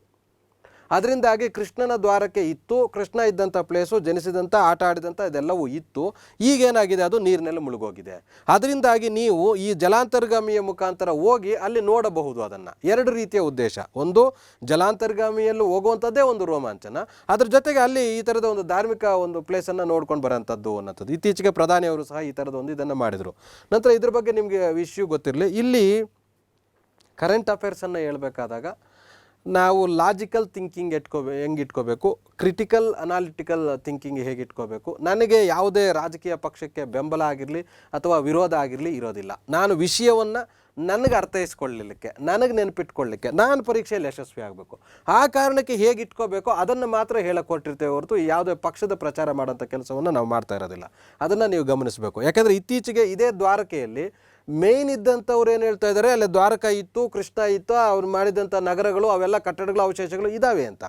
ಇನ್ನು ಅವ್ರ ಜೊತೆಯಲ್ಲಿದ್ದಂಥ ಒಬ್ಬ ಅಸಿಸ್ಟೆಂಟ್ ಏನು ಹೇಳ್ತಾ ಇದ್ದಾನೆ, ಅಲ್ಲಿ ಯಾವುದೂ ಇಲ್ಲ, ಯಾವುದೋ ಒಂದು ಬ್ರಿಟಿಷರ ಕಾಲದ್ದು ಪೋರ್ಚುಗೀಸರ ಕಾಲದ್ದು ಹಡಗುಗಳು ಹೋಗಬೇಕಾದಂಥ ಸಂದರ್ಭದಲ್ಲಿ ಒಡೆದೋಗಿ ಬಿದ್ದೋಗಿರೋಂಥ ಯಾವ ಒಂದಷ್ಟು ಇವು ಮ್ಯಾನ್ಯುಮೆಂಟ್ ಸಿಗ್ತವೆ ಅನ್ನೋದು ಬಿಟ್ಟರೆ ಅಲ್ಲಿ ನಿಜವಾಗಿ ಅವು ಇರಲಿಲ್ಲ ಅಂತ ಹೇಳ್ತಾರೆ. ಆದರೆ ನೀವು ನಿಮ್ಗೆ ಆ ಥರದ್ದು ಡೌಟ್ ಇದೆ ಅನ್ನೋದಾದ್ರೆ ಯೂಟ್ಯೂಬಲ್ಲಿ ಸರ್ಚ್ ಮಾಡಿ ಸಾಕಷ್ಟು ವಿಡಿಯೋಸ್ ಸಿಗ್ತದೆ. ಇನ್ನೂ ಕ್ಲಾರಿಟಿ ಬೇಕು ಅನ್ನೋದಾದರೆ ದಯವಿಟ್ಟು ಹೋಗಿ ನೋಡಿಕೊಂಡೇ ಬಂದುಬಿಡಿ, ತಪ್ಪೇನಿಲ್ಲ. ಬಟ್ ನಾವು ಅದನ್ನು ಒಂದು ರಾಜಕೀಯ ಒಂದು ದೃಷ್ಟಿಕೋನದಲ್ಲಿ ನೋಡೋಂಥದ್ದು ತಪ್ಪಾಗುತ್ತೆ. ನಿಮಗೆ ಪರೀಕ್ಷೆಗೆ ಹೇಗೆ ಬೇಕು ಅದನ್ನು ಮಾತ್ರ ನೋಡ್ಕೊಳ್ಳೋಂಥ ಒಂದು ಇದನ್ನು ಇಟ್ಕೊಂಡ್ರೆ ಒಳ್ಳೆಯದು ಅನ್ನೋದು ನನ್ನ ಅಭಿಪ್ರಾಯ. ದೇಶದಲ್ಲೇ ಮೊದಲ ಜಲಾಂತರ್ಗಾಮಿ ಇದಾಗಿದೆ, ಪ್ರವಾಸೋದ್ಯಮಕ್ಕೆ ಬಳಸ್ತಾ ಇರೋಂಥದ್ದು. ಇದನ್ನು ಗುಜರಾತ್ ಸರ್ಕಾರ ಮಾಡ್ತಾ ಇದೆ. ಯಾಕೆ ಗುಜರಾತ್ ಸರ್ಕಾರನೇ ಮಾಡ್ತಾ ಇದೆ ಅಂತಂದರೆ, ಈಗ ನೋಡಿ ಗುಜರಾತ್ ಅನ್ನೋಂಥದ್ದು ನೆನಪಿದ್ದೋಗ್ತದೆ. ಯಾಕೆ ಕೃಷ್ಣ ಜನಿಸಿದಂಥ ಸ್ಥಳ ಅಂದಿದ್ದಕ್ಕೆ. ನಂತರ ಅವರೇ ಯಾಕೆ ಜಲಾಂತರ್ಗಾಮಿ ಎಲ್ಲಿ ತಂದಿದ್ದಾರೆ, ಗುಜರಾತಲ್ಲಿ ಎಂಥ ಹೊಸ ಪ್ರವಾಸೋದ್ಯಮ ಅಂತಂದಿದ್ದಾರೆ, ಜಲಾಂತರ್ಗಾಮಿ ಪ್ರವಾಸೋದ್ಯಮ. ಯಾಕಲ್ಲೇ ತಂದಿದ್ದಾರೆ, ಈ ಕಾರಣಕ್ಕೆ. ನೋಡಿ, ಈಗ ವಿಷಯ ಮರೆಯೋದಿಲ್ಲ ನನಗೆ, ಈ ಕಾರಣಕ್ಕಾಗಿ ಆ ಕತೆ ಹೇಳ್ತೇವೆ. ಅದಿಲ್ಲ ಅಂತಂದರೆ ನಮ್ಗೆ ಅದರಿಂದ ಲಾಭ ನಷ್ಟಗಳೇನು ಇರೋದಿಲ್ಲ. ಶ್ರೀಕೃಷ್ಣ ಇದನ್ನು ಅಲ್ಲಿ ನೋಡೋದಕ್ಕೆ ಸಾಧ್ಯತೆ ಇದೆ. ಸಮುದ್ರದಲ್ಲಿ ಎಷ್ಟು ಆಳಕ್ಕೆ ಹೋಗ್ಬೋದು ಅದನ್ನು ಪ್ರಶ್ನೆ ಕೇಳ್ಬೋದು. 100 ಮೀಟರ್ ಆಳಕ್ಕೆ ಮಾತ್ರ, ಅದಕ್ಕಿಂತ ಆಳಕ್ಕೆ ಹೋಗೋದಕ್ಕೆ ಇಲ್ಲಿ ಪ್ರಾವಿಷನ್ ಇಲ್ಲ ಅಂತ. 30 ಪ್ರವಾಸಿಗರನ್ನು ಮಾತ್ರ ಅಟ್ ಎ ಟೈಮ್ ಆ ಜಲಾಂತರ್ಗಾಮಿಯಲ್ಲಿ ಕರ್ಕೊಂಡು ಹೋಗ್ಲಿಕ್ಕಾಗತ್ತೆ. ಅದು ಸುಮಾರು 35 ಟನ್ನಷ್ಟು ತೂಕ ಇದೆ ಆ ಜಲಾಂತರ್ಗಾಮಿ ಅಂತ. ನೆಕ್ಸ್ಟ್ ಪ್ರಶ್ನೆ ನೋಡೋಣ, ಭಾರತದ ಅತಿ ದೊಡ್ಡ ಜೀವ ವಿಮಾ ಸಂಸ್ಥೆ ಯಾವುದು ಅಂತ. ನಿಮ್ಗೆ ಗೊತ್ತಿದೆ, ಭಾರತದಲ್ಲಿ ಜೀವ ವಿಮೆ ಅಂತಂದ ತಕ್ಷಣ ನಿಮಗೆ ಬೇರೆ ಬೇರೆ ಈಗ ಸಾಕಷ್ಟು ರಿಲಯನ್ಸ್ ಕಂಪ್ನಿ ಅಂತ ಬಂದಿದೆ, ಟಾಟಾ ಇನ್ಶೂರೆನ್ಸ್ ಅಂತ ಬಂದಿದೆ, ಎಲ್ ಐ ಸಿ ತುಂಬ ಹಳೆಯದು ಹಂಗೆ ಬಂದಾಗ. ನಂತರ ಈ ಥರದ ಬೇರೆ ಬೇರೆ ಕಂಪ್ನೀಸ್ ಎಲ್ಲ ಬಂದಿದ್ದಾವೆ. ಅದರಲ್ಲಿ ಅತಿ ದೊಡ್ಡದು, ಇಡೀ ಪ್ರಪಂಚದಲ್ಲೇ ಅತಿ ದೊಡ್ಡ ಇನ್ಶೂರೆನ್ಸ್ ಕಂಪ್ನಿ ಅಂತ ಇತ್ತೀಚೆಗೆ ದಾಖಲೆ ಬಿಡುಗಡೆ ಮಾಡಿದ್ದಾರೆ. ಅದರಲ್ಲಿ ಯಾವುದು ಅನ್ನೋದನ್ನು ಇಲ್ಲಿ ಗಮನಿಸಿ. ಸರಿಯಾದಂಥ ಉತ್ತರ ಲೈಫ್ ಇನ್ಶೂರೆನ್ಸ್ ಕಾರ್ಪೊರೇಷನ್. ಸುಮಾರು ಜನಕ್ಕೆ ಲೈಫ್ ಇನ್ಶೂರೆನ್ಸ್ ಕಾರ್ಪೊರೇಷನ್ ಅಂದರೆ ಯಾವುದು ಅಂತಲೇ ಗೊತ್ತಿಲ್ಲ. LIC ಅನ್ನೋದೇ ಲೈಫ್ ಇನ್ಶೂರೆನ್ಸ್ ಕಾರ್ಪೊರೇಷನ್ ಅನ್ನೋದು. LIC ಅಂದರೆ ಬೇಗ ಗೊತ್ತಾಗುತ್ತೆ, ಲೈಫ್ ಇನ್ಶೂರೆನ್ಸ್ ಕಾರ್ಪೊರೇಷನ್ ಅಂದರೆ ಸುಮಾರು ಜನಕ್ಕೆ ಬೇಗ ಗೊತ್ತಾಗೋದಿಲ್ಲ. ಅದಕ್ಕೆ ಕೆಲವೊಂದು ಟೈಮಲ್ಲಿ ಈ ಥರದ ಎಕ್ಸ್ಪ್ಯಾನ್ಷನ್ ಇದಿರೋಂಥದ್ದು ಓದ್ಕೊಳ್ಳೋಂಥದ್ದು ಅವಶ್ಯಕತೆ ಅಂತ ನನಗನ್ಸುತ್ತೆ. ಏನಾಗಿದೆ LIC ಇದು ವಿಷಯ ತಿಳ್ಕೊಳ್ಳೋಣ. ಇಲ್ಲಿ ನಾವೇನೇನನ್ನು ಇದು ಮಾಡ್ಬೋದು ಅಂತ. ಸುಮಾರು 591 ಲಕ್ಷದಷ್ಟು ಬಂಡವಾಳ ಆ ಒಂದು ಕಂಪ್ನಿಯಲ್ಲಿ ಇನ್ವೆಸ್ಟ್ ಆಗಿದೆ. ಅದರದ್ದು ಮೌಲ್ಯ ಅಷ್ಟಾಗಿದೆ 2022-23ನೇ ಸಾಲಿನಲ್ಲಿ. ಅದಕ್ಕೆ ಅತಿ ದೊಡ್ಡದು ಅಂತ ಇತ್ತೀಚೆಗೆ LIC ಘೋಷಣೆ ಮಾಡಿದ್ದಾರೆ, ಜೀವ ವಿಮಾ ಸಂಸ್ಥೆ ಅಂತ. ಅದರದ್ದು ಇದು ಬಂಡವಾಳ ಮೊತ್ತ ಎಷ್ಟು ಆ ಟೈಮಲ್ಲಿ ಅಂತಂದರೆ 591 ಲಕ್ಷ ಕೋಟಿಯಷ್ಟು ಹಣ. ಇದು ಒಂದನೇ ದೊಡ್ಡದು. ಹಾಗಾದರೆ ಎರಡನೇದು ಯಾವುದು? ನಂತರ ಇನ್ನೊಂದು ಇಲ್ಲಿ ವೆರಿ ಇಂಪಾರ್ಟೆಂಟು, ಇದನ್ನು ಹೇಳ್ತಿರೋದು ಯಾರು? LICನೇ ದೊಡ್ಡದು ಪ್ರಪಂಚದಲ್ಲಿ ಇನ್ಶೂರೆನ್ಸ್ ಕಂಪ್ನಿಗಳಲ್ಲಿ ಅಂತ ಹೇಳ್ತಿರೋದು ಯಾರು? ಅದೇ ಹೈಯೆಸ್ಟ್ ಬಂಡವಾಳವನ್ನು ಹೊಂದಿದೆ ಅಂತ ಹೇಳ್ತಿರೋದು ಯಾರು ಅಂದರೆ SP ಗ್ಲೋಬಲ್ ಅನ್ನೋಂಥ ಸಂಸ್ಥೆ. ಇದು ಇಂಪಾರ್ಟೆಂಟು. ಸುಮಾರು ಕಡೆ ಈ ಥರ ಸರ್ವೆಗಳು ಮಾಡಿದಂಥ ಸಂದರ್ಭದಲ್ಲಿ ಅದು ಏನು ಹೇಳ್ತು ಅನ್ನೋದನ್ನು ಕೇಳ್ಕೊತೀವಿ, ಬಿಟ್ಟರೆ ಯಾರು ಹೇಳಿದರು ಅನ್ನೋದನ್ನು ಮರೆತು ಬಿಡ್ತೀವಿ. ಅದಕ್ಕೆ ಪ್ರಶ್ನೆ ಅಲ್ಲಿ ಕೇಳುವಂಥ ಸಾಧ್ಯತೆ ಇರುತ್ತೆ. SP ಗ್ಲೋಬಲ್ ಸಂಸ್ಥೆ ಅನ್ನೋಂಥದ್ದು ಈ ಮಾತನ್ನು ಹೇಳ್ತಿರೋವಂಥದ್ದು. ಈ ಎರಡನೇದು ಯಾವುದು ಅಂದರೆ 617 ಲಕ್ಷ ಕೋಟಿಗಳ ಮೌಲ್ಯವನ್ನು ಹೊಂದಿದೆ. ಈಗ ಇಲ್ಲಿ ನೋಡಿ, ಕಂಪೇರ್ ಮಾಡಿ ನೀವು, 591 ಲಕ್ಷ 617 ಲಕ್ಷ ಮೌಲ್ಯವನ್ನು ಹೊಂದಿರುವಂಥದ್ದು ಏನು ಅಗ್ರಸ್ಥಾನದಲ್ಲಿದೆ. ಕೆಲವು ಪುಸ್ತಕಗಳಲ್ಲಿ ಎರಡನೇ ಅತಿ ದೊಡ್ಡ ಜೀವ ವಿಮಾ ಸಂಸ್ಥೆ, ಒಂದನೇ ಅತಿ ದೊಡ್ಡ ಜೀವ ವಿಮಾ ಸಂಸ್ಥೆ ಅಂತ ಚೀನಾದ ಒಂದು ವಿಮಾ ಸಂಸ್ಥೆಯನ್ನು ಕರೆಯಲಾಗಿದೆ. ಅದನ್ನು ಕ್ರಾಸ್ ಚೆಕ್ ಮಾಡ್ಕೋಬೇಕಾಗಿದೆ. ರಾಕೇಶ್ ಚೌರಾಸಿಯಾ, ಗಣೇಶ್ ರಾಜಗೋಪಾಲನ್, ಸೆಲ್ವ ಗಣೇಶನ್ ವಿನಾಯಕ್ ರಾಮ್ ಹಾಗೂ ಶಂಕರ್ ಮಹದೇವನ್ ಸೇರಿ 5 ಭಾರತೀಯರಿಗೆ ಡ್ಯಾಶ್ ಕ್ಷೇತ್ರದ ಅತ್ಯುನ್ನತ ಪ್ರಶಸ್ತಿಯಾದಂಥ ಗ್ರಾಮಿ ಪ್ರಶಸ್ತಿ ದೊರೆತಿದೆ. ಗ್ರಾಮಿ ಪ್ರಶಸ್ತಿ ನೀಡುವ ಕ್ಷೇತ್ರ ಭಾರತೀಯರಿಗೆ ಇತ್ತೀಚೆಗೆ 5 ಜನಕ್ಕೆ ಈ ಗ್ರಾಮಿ ಪ್ರಶಸ್ತಿ ನೀಡಿದೆ. ಆ 5 ಜನ ಯಾವ ಕ್ಷೇತ್ರದಲ್ಲಿ ಎಕ್ಸ್ಪರ್ಟ್ಸ್ ಆಗಿದ್ದರಿಂದ ಈ ಗ್ರಾಮಿ ಪ್ರಶಸ್ತಿ ನೀಡಲಾಗಿದೆ ಅದು ಪ್ರಶ್ನೆ. ಅಥವಾ ಗ್ರಾಮಿ ಪ್ರಶಸ್ತಿ ಯಾವ ಕ್ಷೇತ್ರದಲ್ಲಿ ಸಾಧನೆ ಮಾಡಿದವ್ರಿಗೆ ನೀಡ್ತಾರೆ ಅನ್ನೋದು ಇಲ್ಲಿ ಪ್ರಶ್ನೆ. ಇದು ಅರ್ಥ ಆಗಿದೆ ಅಂತ ತಿಳ್ಕೊಂಡಿದ್ದೇನೆ. ಇಲ್ಲಿ ಆಪ್ಷನ್ಸ್ ಇದೆ ನಿಮಗೆ. ಸುಮಾರು ಜನ ಇತ್ತೀಚೆಗೆ ಇಂಥವ್ರಿಗೆ ಗ್ರಾಮಿ ಪ್ರಶಸ್ತಿ ಬಂದಿದೆ ಅಂತ ಓದ್ಕೋತೀವಿ, ಅಥವಾ ಗ್ರಾಮ್ಯ ಪ್ರಶಸ್ತಿಯನ್ನು ಯಾರಿಗೆ ನೀಡಲಾಗಿದೆ ಅಂತ ಓದ್ಕೋತೀವಿ. ಈ ಥರದ್ದು ಸಾಮಾನ್ಯವಾಗಿರುತ್ತೆ. ಆದರೆ ಗ್ರಾಮ್ಯ ಪ್ರಶಸ್ತಿ ಅನ್ನೋದು ಯಾವ ಕ್ಷೇತ್ರಕ್ಕೆ ಅನ್ನೋಂಥದ್ದನ್ನು ಸುಮಾರು ಜನ ತಿಳ್ಕೊಂಡಿರೋದಿಲ್ಲ. ಅದಕ್ಕೆ ಈ ಥರದ್ದು ಎಲ್ಲ ಕ್ಷೇತ್ರದಲ್ಲೂ ಅಷ್ಟೇ. ಈಗ ಫಿಲಮ್ ಕ್ಷೇತ್ರದಲ್ಲಿ ಅತ್ಯುನ್ನತ ಪ್ರಶಸ್ತಿ ಯಾವುದಕ್ಕೆ ಕೊಡ್ತಾರೆ, ಸೋಷಿಯಲ್ ಸರ್ವಿಸಲ್ಲಿ ಅತ್ಯುನ್ನತ ಪ್ರಶಸ್ತಿ ಯಾವುದಕ್ಕೆ ಕೊಡ್ತಾರೆ, ಪ್ರಪಂಚದಲ್ಲಿ ಶಾಂತಿ ಒಂದು ಕಾರ್ಯಗಳಿಗೆ ಹೆಚ್ಚು ಸಾಧನೆ ಮಾಡಿದಂಥವ್ರು ಯಾವ ಪ್ರಶಸ್ತಿ ಕೊಡ್ತಾರೆ, ಇವು ತಿಳ್ಕೊಂಡಿರ್ಬೇಕು. ಅದೇ ರೀತಿ ಇಲ್ಲಿ ನೀವು ಆನ್ಸರ್ಸನ್ನು ನೋಡಿ, ಎಷ್ಟು ಜನಕ್ಕೆ ಆನ್ಸರ್ ಗೊತ್ತಿದೆ ಆನ್ಸರ್ ಮಾಡಿ. ಇದು ಸಂಗೀತ ಕ್ಷೇತ್ರದಲ್ಲಿ ಸಾಧನೆ ಮಾಡಿರುವಂಥವ್ರಿಗೆ ನೀಡುವಂಥ ಪ್ರಶಸ್ತಿ ಗ್ರಾಮಿ ಪ್ರಶಸ್ತಿ. ಪ್ರಪಂಚದಲ್ಲಿ ಅತ್ಯುನ್ನತ ಸಂಗೀತ ಪ್ರಶಸ್ತಿ ಅಂದರೆ ಅದು ಗ್ರಾಮಿ. 2024ನೇ ಸಾಲಿನಲ್ಲಿ ಎಷ್ಟನೇ ಗ್ರಾಮಿ ಪ್ರಶಸ್ತಿ ಅದು ಅಂದರೆ 66ನೇ ಗ್ರಾಮಿ ಪ್ರಶಸ್ತಿ. ಆಗಲೇ ನಿಮ್ಗೆ ಗೊತ್ತಿರಬೇಕು 99ನೇದು ತಾನ್ಸೇನು, ಈಗ ನೋಡಿ 66ನೇದು. ಈ ಥರ ಫ್ಯಾನ್ಸಿ ನಂಬರ್. ಅದೇ ರೀತಿ ನೀವು ಚಂದ್ರಚೂಡ ಅಂತವ್ರು ಬಂದಾಗ 50ನೇದು. ಈ ಥರದ ಫ್ಯಾನ್ಸಿ ನಂಬರ್ಗಳನ್ನು ಒಂದು ಕಡೆ ಎಲ್ಲಾದರೂ ಬರೆದಿಟ್ಕೊಂಡ್ಬಿಟ್ಟಿದ್ರೆ ಇವು ಫೆಮಿಲಿಯರ್ ಆಗಿರ್ತವೆ. ನೋಡಿ, ನಂಗೆ ಪೂರ್ತಿ ಕ್ಲಾಸ್ ಮಾಡ್ತಾ ಇದ್ದೇನೆ ಅಂದ ತಕ್ಷಣ ಆ ಎಲ್ಲ ಇಸ್ವಿಗಳು ಹೆಂಗೆ ನೆನಪಿರುತ್ತೆ, ನೀವು ಓದ್ತಾ ಇರಬೇಕಾದಾಗ ಆ ಥರದ್ದು ನೆನಪು ಬರ್ತಾ ಇರಬೇಕು. ಆವಾಗ 100% ನೀವು ಅಲ್ಲೇ ತೊಡಗಿಸ್ಕೊಂಡಿದ್ದೀರಿ, ನಿಮ್ಮ ಜ್ಞಾನೇಂದ್ರಿಯಗಳು ಎಲ್ಲವೂ ಅಲ್ಲೇ ಕಾನ್ಸಂಟ್ರೇಟ್ ಆಗಿದೆ ಅನ್ನೋಂಥದ್ದು ಅದರ ಅರ್ಥ ಆಗುತ್ತೆ. 66ನೇ ಪ್ರಶಸ್ತಿ ಲಾಸ್ ಏಂಜಲೀಸ್ನಲ್ಲಿ ನಡೆದಂಥ ಕಾರ್ಯಕ್ರಮದಲ್ಲಿ ಈ ಪ್ರಶಸ್ತಿಗಳನ್ನು ಕೊಟ್ಟಿದ್ದಾರೆ. 5 ಜನಕ್ಕೆ 8 ಗ್ರಾಮಿ ಪ್ರಶಸ್ತಿ. ಇನ್ನೊಂದು ವಿಶೇಷ, ಎಷ್ಟು ಗ್ರಾಮಿ ಪ್ರಶಸ್ತಿಗಳಂದರೆ 5 ಜನಕ್ಕೆ ಕೊಟ್ಟಿರೋದು, ಆದರೆ ಕೊಟ್ಟಿರೋ ಪ್ರಶಸ್ತಿಗಳು ಎಷ್ಟು ಅಂದರೆ 8. ಅಲ್ಲಿಗೇನಾಗಿದೆ, ಒಬ್ಬರಿಗೆ 3 ಪ್ರಶಸ್ತಿ ಎಕ್ಸ್ಟ್ರಾ ಕೊಟ್ಟಿದ್ದಾರೆ, ಇನ್ನು ಉಳಿಕೆಯವ್ರಿಗೆಲ್ಲ ಒಂದೊಂದು ಕೊಟ್ಟಿದ್ದಾರೆ. ಹಾಗಾಗಿ 8 ಗ್ರಾಮಿ ಪ್ರಶಸ್ತಿಗಳನ್ನು ನೀಡಿದ್ದಾರೆ. ಯಾರ್ಯಾರಿಗೆ? ಜಾಕೀರ್ ಹುಸೇನ್ ಅನ್ನೋಂಥವ್ರಿಗೆ, ರಾಕೇಶ್, ಇದು ಹೆಸರುಗಳು ಗೊತ್ತಿದೆ ನೋಡಿ. 66ನೇದು ಇಲ್ಲಿ ನೀವು ಕಾಣ್ತೀರಿ ಯಾರ್ಯಾರು ಅನ್ನೋಂಥದ್ದು. ಯಾರ್ಯಾರಿಗೆ ನೋಡೋಣ ಹೆಚ್ಚು ಯಾರ್ಯಾರು ಕೊಟ್ಟಿದ್ದಾರೆ ಅಂತ. 3 ಗ್ರಾಮಿ ಪ್ರಶಸ್ತಿಯನ್ನು ತಬಲಾ ವಾದಕ, ತಬಲಾ ಅನ್ನೋಂಥದ್ದು 2 ಬಂತು ಆಗಲೇ. ತಾನ್ಸೇನು ಗಿನ್ನಿಸ್ ರೆಕಾರ್ಡ್ ಆಯಿತು ಅಲ್ವಾ, ಏನು 3 ತಲೆಮಾರಿನವರು ತಬಲಾ ವಾದನ ಮಾಡಿ ಗಿನ್ನಿಸ್ ರೆಕಾರ್ಡ್ ಮಾಡಿದ್ರು. ಇಲ್ಲಿ ನೋಡಿ ತಬಲಾ ಅಂತ ಬರ್ತಾ ಇದೆ. ತಬಲಾ ವಾದಕರಿಗೆ 3 ಗ್ರಾಮಿ ಪ್ರಶಸ್ತಿಗಳನ್ನು ನೀಡಲಾಗಿದೆ. ಮತ್ತು ಇನ್ನು ಉಳಿಕೆಯವರಿಗೆಲ್ಲ ಒಂದೊಂದು ಪ್ರಶಸ್ತಿ ನೀಡಲಾಗಿದೆ. ಕರ್ನಾಟಕ ಸರ್ಕಾರ ಅನ್ನ ಸುವಿಧಾ ಅನ್ನೋಂಥ ಒಂದು ಯೋಜನೆಯನ್ನು ಜಾರಿಗೆ ತಂದಿದೆ ಇತ್ತೀಚೆಗೆ. ಇದು ಯಾವುದಕ್ಕೆ ಸಂಬಂಧಪಟ್ಟಂಥ ಯೋಜನೆ ಅಂತ ಇದಕ್ಕೆ ನೀವು ಆನ್ಸರ್ ಮಾಡಿ. ಸರಿಯಾದಂಥ ಉತ್ತರವನ್ನು ಈಗ ನಾವು ತಿಳ್ಕೊತಾ ಇದ್ದೇವೆ. ಸುಮಾರು ಜನ ನೀವು ಆನ್ಸರ್ ಮಾಡಿಲ್ಲ ಅಂದರೆ ನನ್ನ ಪ್ರಕಾರ ನಿಜವಾಗಿಯೂ ನಿಮ್ಮ ಅರಿವು ಎಷ್ಟಿದೆ ನೀವು ಹಂಗೆ ಹೇಳ್ತಾ ಇರಿ, ನಾನು ಕೇಳ್ಕೊಂಡಿರ್ತೀನಿ, ಹಂಗೆ ಬಾಯಲ್ಲೇ ಟಿಕ್ ಹಾಕ್ಕೊತೀನಿ. ಇದು ಮಾಡೋಕ್ಕೆ ಹೋಗಬೇಡಿ. ನಮಗೆ ಸೋಂಬೇರಿತನ, ಲೇಜಿನೆಸ್ ಅನ್ನೋದಿದೆಯಲ್ಲ, ಅದೇ ದೊಡ್ಡ ಶತ್ರು. ಅದಕ್ಕೆ ನಾವು ನಮ್ಮ ಅನುಭವವನ್ನು, ನಮಗೂ ಈಗ 30 ಈ ಓದಿನಲ್ಲೇ, ಪರೀಕ್ಷೆಗಳಲ್ಲೇ ಕೋಚಿಂಗ್ ಮಾಡಿ ಆಗಿರಲಿ, ಟೀಚ್ ಮಾಡಿ ಆಗಿರಲಿ, ಕ್ವಶನ್ ಪೇಪರ್ ಸೆಟ್ ಮಾಡಿ ಆಗಿರಲಿ, ಈ ಥರದ್ರಲ್ಲಿ ಸುಮಾರು 25ರಿಂದ 30 ವರ್ಷಗಳ ಎಕ್ಸ್ಪೀರಿಯನ್ಸ್ ಇರುತ್ತೆ ನಮಗೆ. ಆ ಎಕ್ಸ್ಪೀರಿಯನ್ಸ್ ಆಧಾರದ ಮೇಲೆ ಹೇಳ್ತಾ ಇರ್ತೀವಿ. ಅದನ್ನು ಕೇಳಿಕೊಂಡಂಥವ್ರಿಗೆ ಕರೆಕ್ಟಾಗಿ ಅದರದ್ದು ಅರ್ಥ ಗೊತ್ತಾಗುತ್ತೆ, ಹಾಗಾಗಿ ಫಾಲೋ ಮಾಡ್ತಾರೆ. ಇನ್ನು ಕೆಲವರು ಆಮೇಲೆ ಅಯ್ಯೋ ಸರ್ ಅವತ್ತು ಹೇಳಿದ್ರು, ನಾವು ಟ್ರೈ ಮಾಡಬೇಕಿತ್ತು ಅಂತ ಆವಾಗ ಅನಿಸುತ್ತೆ. ಅದಕ್ಕೆ ಹಂಗೆ ಆಗೋದು ಬೇಡ ಅಂತ ಎಚ್ಚರಿಸ್ತಾ ಇದ್ದೇನೆ. ಇದಕ್ಕೆ ಸರಿಯಾದಂಥ ಉತ್ತರ 80 ವರ್ಷ ದಾಟಿರುವಂಥ ಹಿರಿಯರಿಗೆ ಮನೆ ಬಾಗಿಲಿಗೆ ಆಹಾರ ತಲುಪಿಸುವಂಥ ಯೋಜನೆ. ಇತ್ತೀಚೆಗೆ ಏನಾಗಿದೆ, ನೀವು ಬೇರೆ ಬೇರೆ ರೀತಿಯ ಯೋಜನೆಗಳು ಬಂದಿದ್ದಾವೆ. ಏನು ಉಚಿತ ಅಕ್ಕಿಯನ್ನು ಕೊಡುವಂಥದ್ದು, ಅನ್ನಪೂರ್ಣ ಯೋಜನೆ ಅಂತ, ಈ ಥರದ ಉಚಿತ ಕ್ಯಾಂಟೀನ್ಗಳನ್ನು ಮಾಡೋದು, ಈ ಥರ ಬೇರೆ ಬೇರೆ ಯೋಜನೆಗಳನ್ನು ಮಾಡಿದ್ದಾರೆ.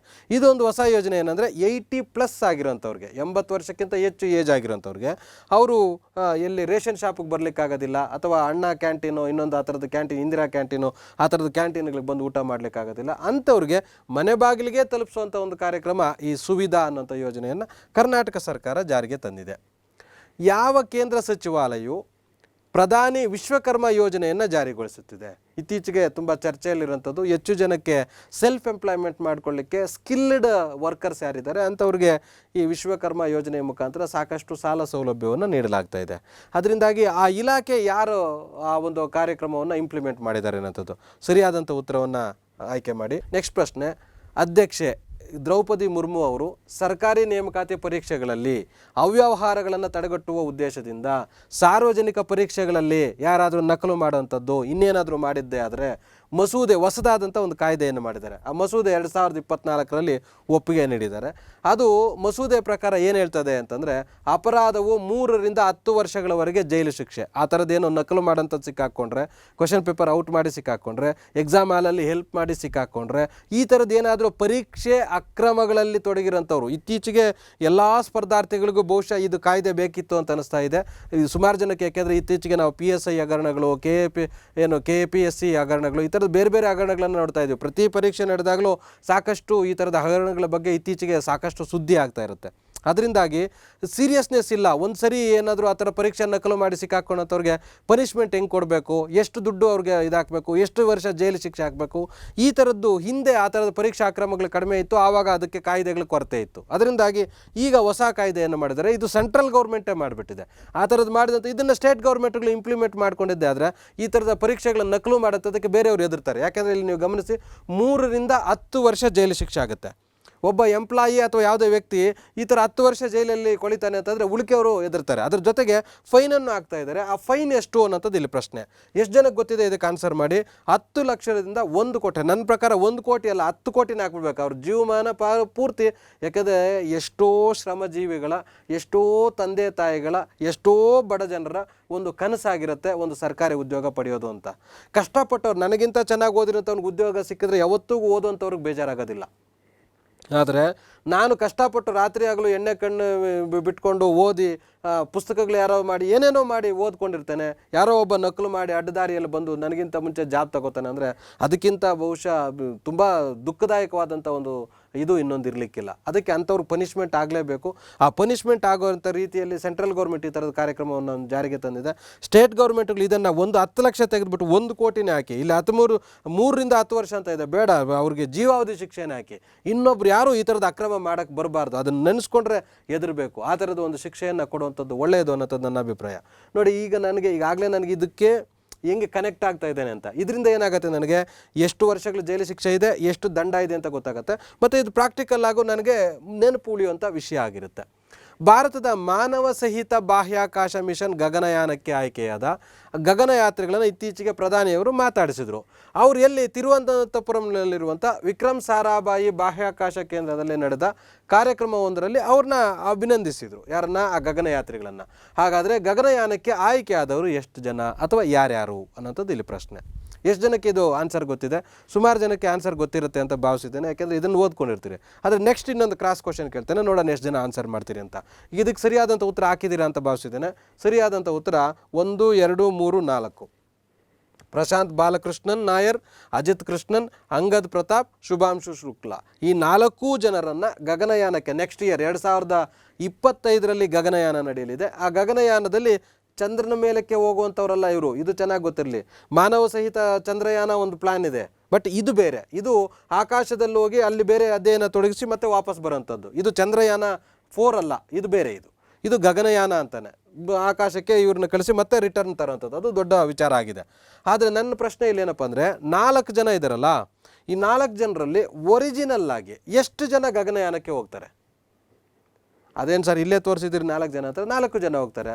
ಇಲ್ಲ, 3 ಜನ ಮಾತ್ರ ಗಗನಯಾನಕ್ಕೆ ಹೋಗ್ತಾರೆ, ಒಬ್ಬರು ಹೋಗೋದಿಲ್ಲ. ಯಾಕೆ ಹೋಗೋದಿಲ್ಲ? 4 ಜನ ಹಾಕಬೇಕು ಅಂದರೆ, ಈಗ ನಮ್ಮಲ್ಲಿ ಕ್ಲಾಸ್ ಲೀಡ್ರ್ ಮಾಡಬೇಕಾದ್ರೆ ಒಬ್ಬರು ಫಸ್ಟ್ ಲೀಡ್ರು, ಇನ್ನೊಬ್ರು ಸೆಕೆಂಡ್ ಲೀಡ್ರು ಅಂತ ಮಾಡ್ತೀವಿ. ಯಾವುದೇ ಟೀಮ್ ಕ್ಯಾಪ್ಟನ್ ಮಾಡಬೇಕಾದಾಗ ಒಬ್ಬರು ಕ್ಯಾಪ್ಟನ್, ಇನ್ನೊಬ್ರು ವೈಸ್ ಕ್ಯಾಪ್ಟನ್ ಅಂತ ಮಾಡ್ತೀವಿ. ಯಾಕೆ? ಕ್ಯಾಪ್ಟನ್ಗೆ ಏನಾದರೂ ಮಿಸ್ ಆದರೆ, ತೊಂದರೆ ಆದರೆ ವೈಸ್ ಕ್ಯಾಪ್ಟನ್ ಅಲ್ಲಿ ರಿಪ್ಲೇಸ್ ಮಾಡ್ಬೋದು ಅಂತ. ಹಾಗೆ ಗಗನಯಾನಕ್ಕೆಲ್ಲ ಪ್ಲಾನ್ ಮಾಡಿ ಆದಮೇಲೆ ಯಾರೋ ಒಬ್ಬರಿಗೆ ಬೇರೆ ಏನೋ ತೊಂದರೆ ಆಗಿ ಒಬ್ಬರಿಗೆ ತೊಂದರೆ ಆಯಿತು ಅಂದಾಗ ಇನ್ನೊಬ್ರು ಅದಕ್ಕೆ ರಿಪ್ಲೇಸ್ ಸರಿ ಇರಬೇಕು ಅನ್ನೋ ಕಾರಣಕ್ಕೆ 4 ಜನರನ್ನು ಆಯ್ಕೆ ಮಾಡಿದ್ದಾರೆ. ಫೈನಲ್ ಆಗಿ ಹೋಗುವಂಥದ್ದು ಮಾತ್ರ 3 ಜನ ಮಾತ್ರ. ನೆಕ್ಸ್ಟ್ ಪ್ರಶ್ನೆಗೆ ಬಂದ್ವಿ. 2024ರಿಂದ 2028ರವರೆಗೆ ಮುಂಬರುವ 5 ಸೀಸನ್ಗಳಿಗೆ, ಇದು ಚೆನ್ನಾಗಿ ನೆನಪಿರಬೇಕು. ಇನ್ನು ನೆಕ್ಸ್ಟು ಈ ಸೀಸನ್ನು, ಈಗ ಸುಮಾರು ಜನ ನೀವು IPL ನೋಡ್ತಾ ಇದ್ದೀರಿ. IPL ಕಪ್ ಯಾವುದು, ಯಾರ್ದು ಸ್ಪಾನ್ಸರ್ ಯಾರು? ಇದಕ್ಕಿಂತ ಮುಂಚೆ ಡ್ರೀಮ್11 ಅಂತ ಬರೋದು, ಅದಕ್ಕಿಂತ ಮುಂಚೆ ಬೇರೆ ಬರ್ತಿತ್ತು, ಹೋದ ವರ್ಷ ಬೇರೆ ಬರ್ತಿತ್ತು, ಈಗ ಇರ್ತಾ ಇದೆ. ಈಗ ಈ ವರ್ಷ ಯಾರು IPL ಕಪ್ಪನ್ನು ಸ್ಪಾನ್ಸರ್ ಮಾಡ್ತಾ ಇದ್ದಾರೋ, ಇನ್ನು ಕಂಟಿನ್ಯೂಸ್ 4 ವರ್ಷ ಇದನ್ನು ಸೇರ್ಕೊಂಡಂತೆ ಒಟ್ಟು 5 ವರ್ಷಗಳಿಗೆ ಇವರೇ ಸ್ಪಾನ್ಸರ್ ಆಗಿರ್ತಾರೆ. ಹಾಗಾದರೆ ಅವ್ರು ಯಾರು ಅನ್ನೋಂಥದ್ದು ಇದರಲ್ಲಿ ಪ್ರಶ್ನೆ ಇದೆ. ಬೈಜೂಸು ಒಂದು ಸರಿ ಇದು ಮಾಡಿಕೊಟ್ಟಿದ್ರು ಅಂತ ಭಾವಿಸ್ತಾನೆ. ಸರಿಯಾದಂಥ ಉತ್ತರ ಟಾಟಾ ಸನ್ಸ್ ಪ್ರೈವೇಟ್ ಲಿಮಿಟೆಡ್ ಅನ್ನೋಂಥವ್ರು ಇನ್ನು ಮುಂದೆ 5 ಸೀಸನ್ಗಳ IPL ಟ್ರೋಫಿಯ ಒಂದು ಇದನ್ನು ಸ್ಪಾನ್ಸರ್ಶಿಪ್ಪನ್ನು ಅವರು ತೆಗೆದುಕೊಂಡಿದ್ದಾರೆ. ಹಾಗಾಗಿ ಇನ್ನು ಮುಂದೆ ಬರುವಂಥದ್ದು IPL ಟಾಟಾ ಒಂದು ಇದ್ರದ್ದು ಟ್ರೋಫಿ ಅನ್ನೋಂಥದ್ದು ತಮಗೆ ನೆನಪಿನಲ್ಲಿ ಇರುತ್ತೆ ಅಂತ ಭಾವಿಸಿದ್ದೇನೆ. ನೆಕ್ಸ್ಟ್ ಪ್ರಶ್ನೆ, ಕೆ ವಿಜಯರಾಘವನ್ ಸಮಿತಿ ಸಂಬಂಧಿಸಿರುವುದು ಯಾವುದಕ್ಕೆ ಅಂತ. ಆಗಲೇ ರಣಬೀರ್ ಸಿಂಗ್ ಸಮಿತಿ ಅಂತ ತಿಳ್ಕೊಂಡ್ವಿ. ಈಗ ಯಾಕೆ ಇದನ್ನು ನೆನಪು ಮಾಡ್ಕೊತ ಹೋಗ್ಬೇಕಂದ್ರೆ ಕೆಲವೊಂದು ಟೈಮಲ್ಲಿ ಕನ್ಫ್ಯೂಷನ್ ಆಗಿಬಿಡುತ್ತೆ. ರಣಬೀರ್ ಸಿಂಗ್ ಸಮಿತಿ ಯಾವುದಕ್ಕೆ? IPC ಕೋಡ್ಗಳು 3 ಕೋಡ್ಗಳನ್ನು ಚೇಂಜ್ ಮಾಡಲಿಕ್ಕೆ. ವಿಜಯರಾಘವನ್ ಸಮಿತಿ ಸಂಬಂಧಿಸಿರೋದು ಯಾವುದಕ್ಕೆ? ಇದರಲ್ಲಿ DRDO, LIC, BSNL, ಇಸ್ರೋ ಯಾವುದನ್ನು ಸುಧಾರಣೆ ಮಾಡಲಿಕ್ಕಾಗಿ ಈ ಸಮಿತಿಯನ್ನು ನೇಮಕ ಮಾಡಿದ್ದಾರೆ. ಇದು DRDOವನ್ನು ಒಂದು ಸುಧಾರಣೆ ಮಾಡಲಿಕ್ಕೆ ಈ ಸಮಿತಿಯನ್ನು ನೇಮಕ ಮಾಡಿದ್ದಾರೆ. ನೆಕ್ಸ್ಟ್ ಪ್ರಶ್ನೆ, 2024 ಜನವರಿಯಲ್ಲಿ ಬ್ಲೂಮ್ಬರ್ಗ್ ಅನ್ನೋಂಥದ್ದು ಒಂದು ಅಂಕಿಅಂಶಗಳನ್ನು ಬಿಡುಗಡೆ ಮಾಡುತ್ತೆ. ಅದರ ಪ್ರಕಾರ ಷೇರು ಮಾರುಕಟ್ಟೆ ಮೌಲ್ಯವನ್ನು ಆಧರಿಸಿ ಪ್ರಪಂಚದಲ್ಲಿ ಈಗ ಇತ್ತೀಚೆಗೆ ಭಾರತದ ಚರ್ಚೆ ಬರ್ತಾ ಇದೆ. ಎಷ್ಟನೇ ಮಾರುಕಟ್ಟೆ ಅಂತ? 3ನೇ ಮಾರುಕಟ್ಟೆ, 4ನೇ ಮಾರುಕಟ್ಟೆ, 5ನೇ ಮಾರುಕಟ್ಟೆ ಅಂತ. ಹೈಯೆಸ್ಟು ಇದರಲ್ಲಿ ನಾವು 5ನೇ ಅತಿ ದೊಡ್ಡ ಆರ್ಥಿಕತೆ, 3ನೇದಕ್ಕೆ ಬರ್ತೀವಿ, 2ನೇದಕ್ಕೆ ಬರ್ತೀವಿ, ಈ ಥರದ್ದೆಲ್ಲ ಸಾಕಷ್ಟು ಚರ್ಚೆಗಳು ನಡೀತಾ ಇದೆಯಲ್ಲ. ಅದಕ್ಕೆ ಸಂಬಂಧಪಟ್ಟಂತೆ ಇಲ್ಲಿ ಪ್ರಶ್ನೆ ಏನಿದೆ? ಇಲ್ಲಿ ಪ್ರಶ್ನೆ ಓದ್ಕೊಳ್ಳಿ, ಸರಿಯಾದಂಥ ಉತ್ತರ ಆನ್ಸರ್ ಮಾಡಿ. ಇದಕ್ಕೆ ಆನ್ಸರ್ ಮಾಡಿದ್ರಿ ಅಂದರೆ ಪಕ್ಕಾ ನೀವು ತಿಳ್ಕೊಂಡಿದ್ದೀರಿ ಅಂತ, ನೀವು ಓದ್ತಾ ಇರೋಂಥ ಟ್ರ್ಯಾಕ್ ಸರಿ ಇದೆ ಅಂತ. ಇದಕ್ಕೆ ಆನ್ಸರ್ ಮಾಡೋಕ್ಕಾಗಿಲ್ಲ ಅಂದರೆ ನೀವು ಓದ್ತಾ ಇರೋದು ಸರಿ ಇಲ್ಲ ಅಂತಲ್ಲ, ಓದ್ತಾ ಇದ್ದೀರಿ, ಓದಿಲ್ಲ ಅಂತನೂ ಅಲ್ಲ, ಓದುವಂಥ ವಿಧಾನ, ಕ್ರಾಸ್ ಚೆಕ್ ಮಾಡ್ಕೊಳ್ಳೋಂಥ ವಿಧಾನದಲ್ಲಿ ಎಲ್ಲೋ ಎಡವಿದ್ದೀರಿ ಅನ್ನೋಂಥದ್ದು. ಅದಕ್ಕೆ ಇದನ್ನು ಸರಿಯಾದಂಥ ಆನ್ಸರ್ ಇದಕ್ಕೆ ಬಂದ್ಬಿಟ್ಟು ಯುನೈಟೆಡ್ ಕಿಂಗ್ಡಮ್ 6.36 ಲಕ್ಷ ಕೋಟಿ ಡಾಲರ್ ಷೇರು ಮೌಲ್ಯದೊಂದಿಗೆ 3ನೇ ಅತಿ ದೊಡ್ಡ ಷೇರು ಮಾರುಕಟ್ಟೆ ಆಗಿದೆ ಅನ್ನೋದು ಒಂದು ತಪ್ಪಾಗಿದೆ. ಉಳಿಕೆಯದು 3 ಸರಿಯಾಗಿದೆ. ಮತ್ತು ಇಲ್ಲಿ ಓದಬೇಕಾದಾಗ ತಪ್ಪಾದುದು, ಸರಿಯಾದುದು, ಸಂಬಂಧಿಸಿದೆ, ಸಂಬಂಧಿಸದ, ಈ ಥರದ ಪದಗಳು ಬರ್ತಾವಲ್ವ, ವೆರಿ ಇಂಪಾರ್ಟೆಂಟ್ ಅದು. ನಾನು ಅಲ್ಲಿ ನನ್ನ ಪ್ರಶ್ನೆಗಳಲ್ಲಿ ಆಗಾಗ ಈ ಥರ ಕೇಳ್ತಾನೆ ಇರ್ತೇನೆ. ರೀಸನ್ ಏನಂತಂದರೆ ಈ ಥರದ್ದು ಪದ ಇಲ್ಲೇ ನಿಮ್ಗೆ ಎಡವು ಬಿಟ್ಟರೆ, ಈ ಥರದ ರಿಯಲೈಸ್ ಆಯ್ತು ಅಂದರೆ ಎಕ್ಸಾಮಲ್ಲಿ ಆ ತಪ್ಪು ನೀವು ಮಾಡೋದಿಲ್ಲ ಅಂತ. ಅದಕ್ಕೆ ಆನ್ಸರ್ ಗೊತ್ತಿರುತ್ತೆ ನಿಮಗೆ. ಓದುವಂಥ ಸ್ಪೀಡಲ್ಲಿ, ಟೆನ್ಷನಲ್ಲಿ ಸಂಬಂಧಿಸದ, ಸಂಬಂಧಿಸಿದ, ಈ ಥರದ ಪದ ಓದ್ಕೊಳ್ಳೋವಾಗ ಮಿಸ್ ಹೊಡಿತೀರಿ. ಹಂಗಾಗಬಾರ್ದು ಅಂತ ಇಲ್ಲಿ ಪ್ರಶ್ನೆ ಕೇಳಿದ್ದೇನೆ. ನೋಡಿ, 2ನೇ ಸ್ಥಾನದಲ್ಲಿ ಚೀನಾ ಇದೆ. ಯಾರು ಹೇಳ್ತಾ ಇರೋದು? ಇದು ಇಂಪಾರ್ಟೆಂಟು. ಬ್ಲೂಮ್ಬರ್ಗ್ ಅನ್ನೋಂಥ ಒಂದು ಸಂಸ್ಥೆ ಹೇಳ್ತಾ ಇರೋದು. ಈಗ ಭಾರತದ 5ನೇ ಅತಿ ದೊಡ್ಡ ಆರ್ಥಿಕತೆ ಅಂತ ಹೇಳ್ತಾ ಇದ್ದೀವಲ್ವಾ, ಅದನ್ನು ಹೇಳಿದವ್ರು ಯಾರು ಅಂತಂದರೆ ಅದು ಬ್ಲೂಮ್ಬರ್ಗ್ ಅನ್ನೋಂಥವ್ರು. ಯಾವ ಆಧಾರದ ಮೇಲೆ ಹೇಳಿದ್ದಾರೆ?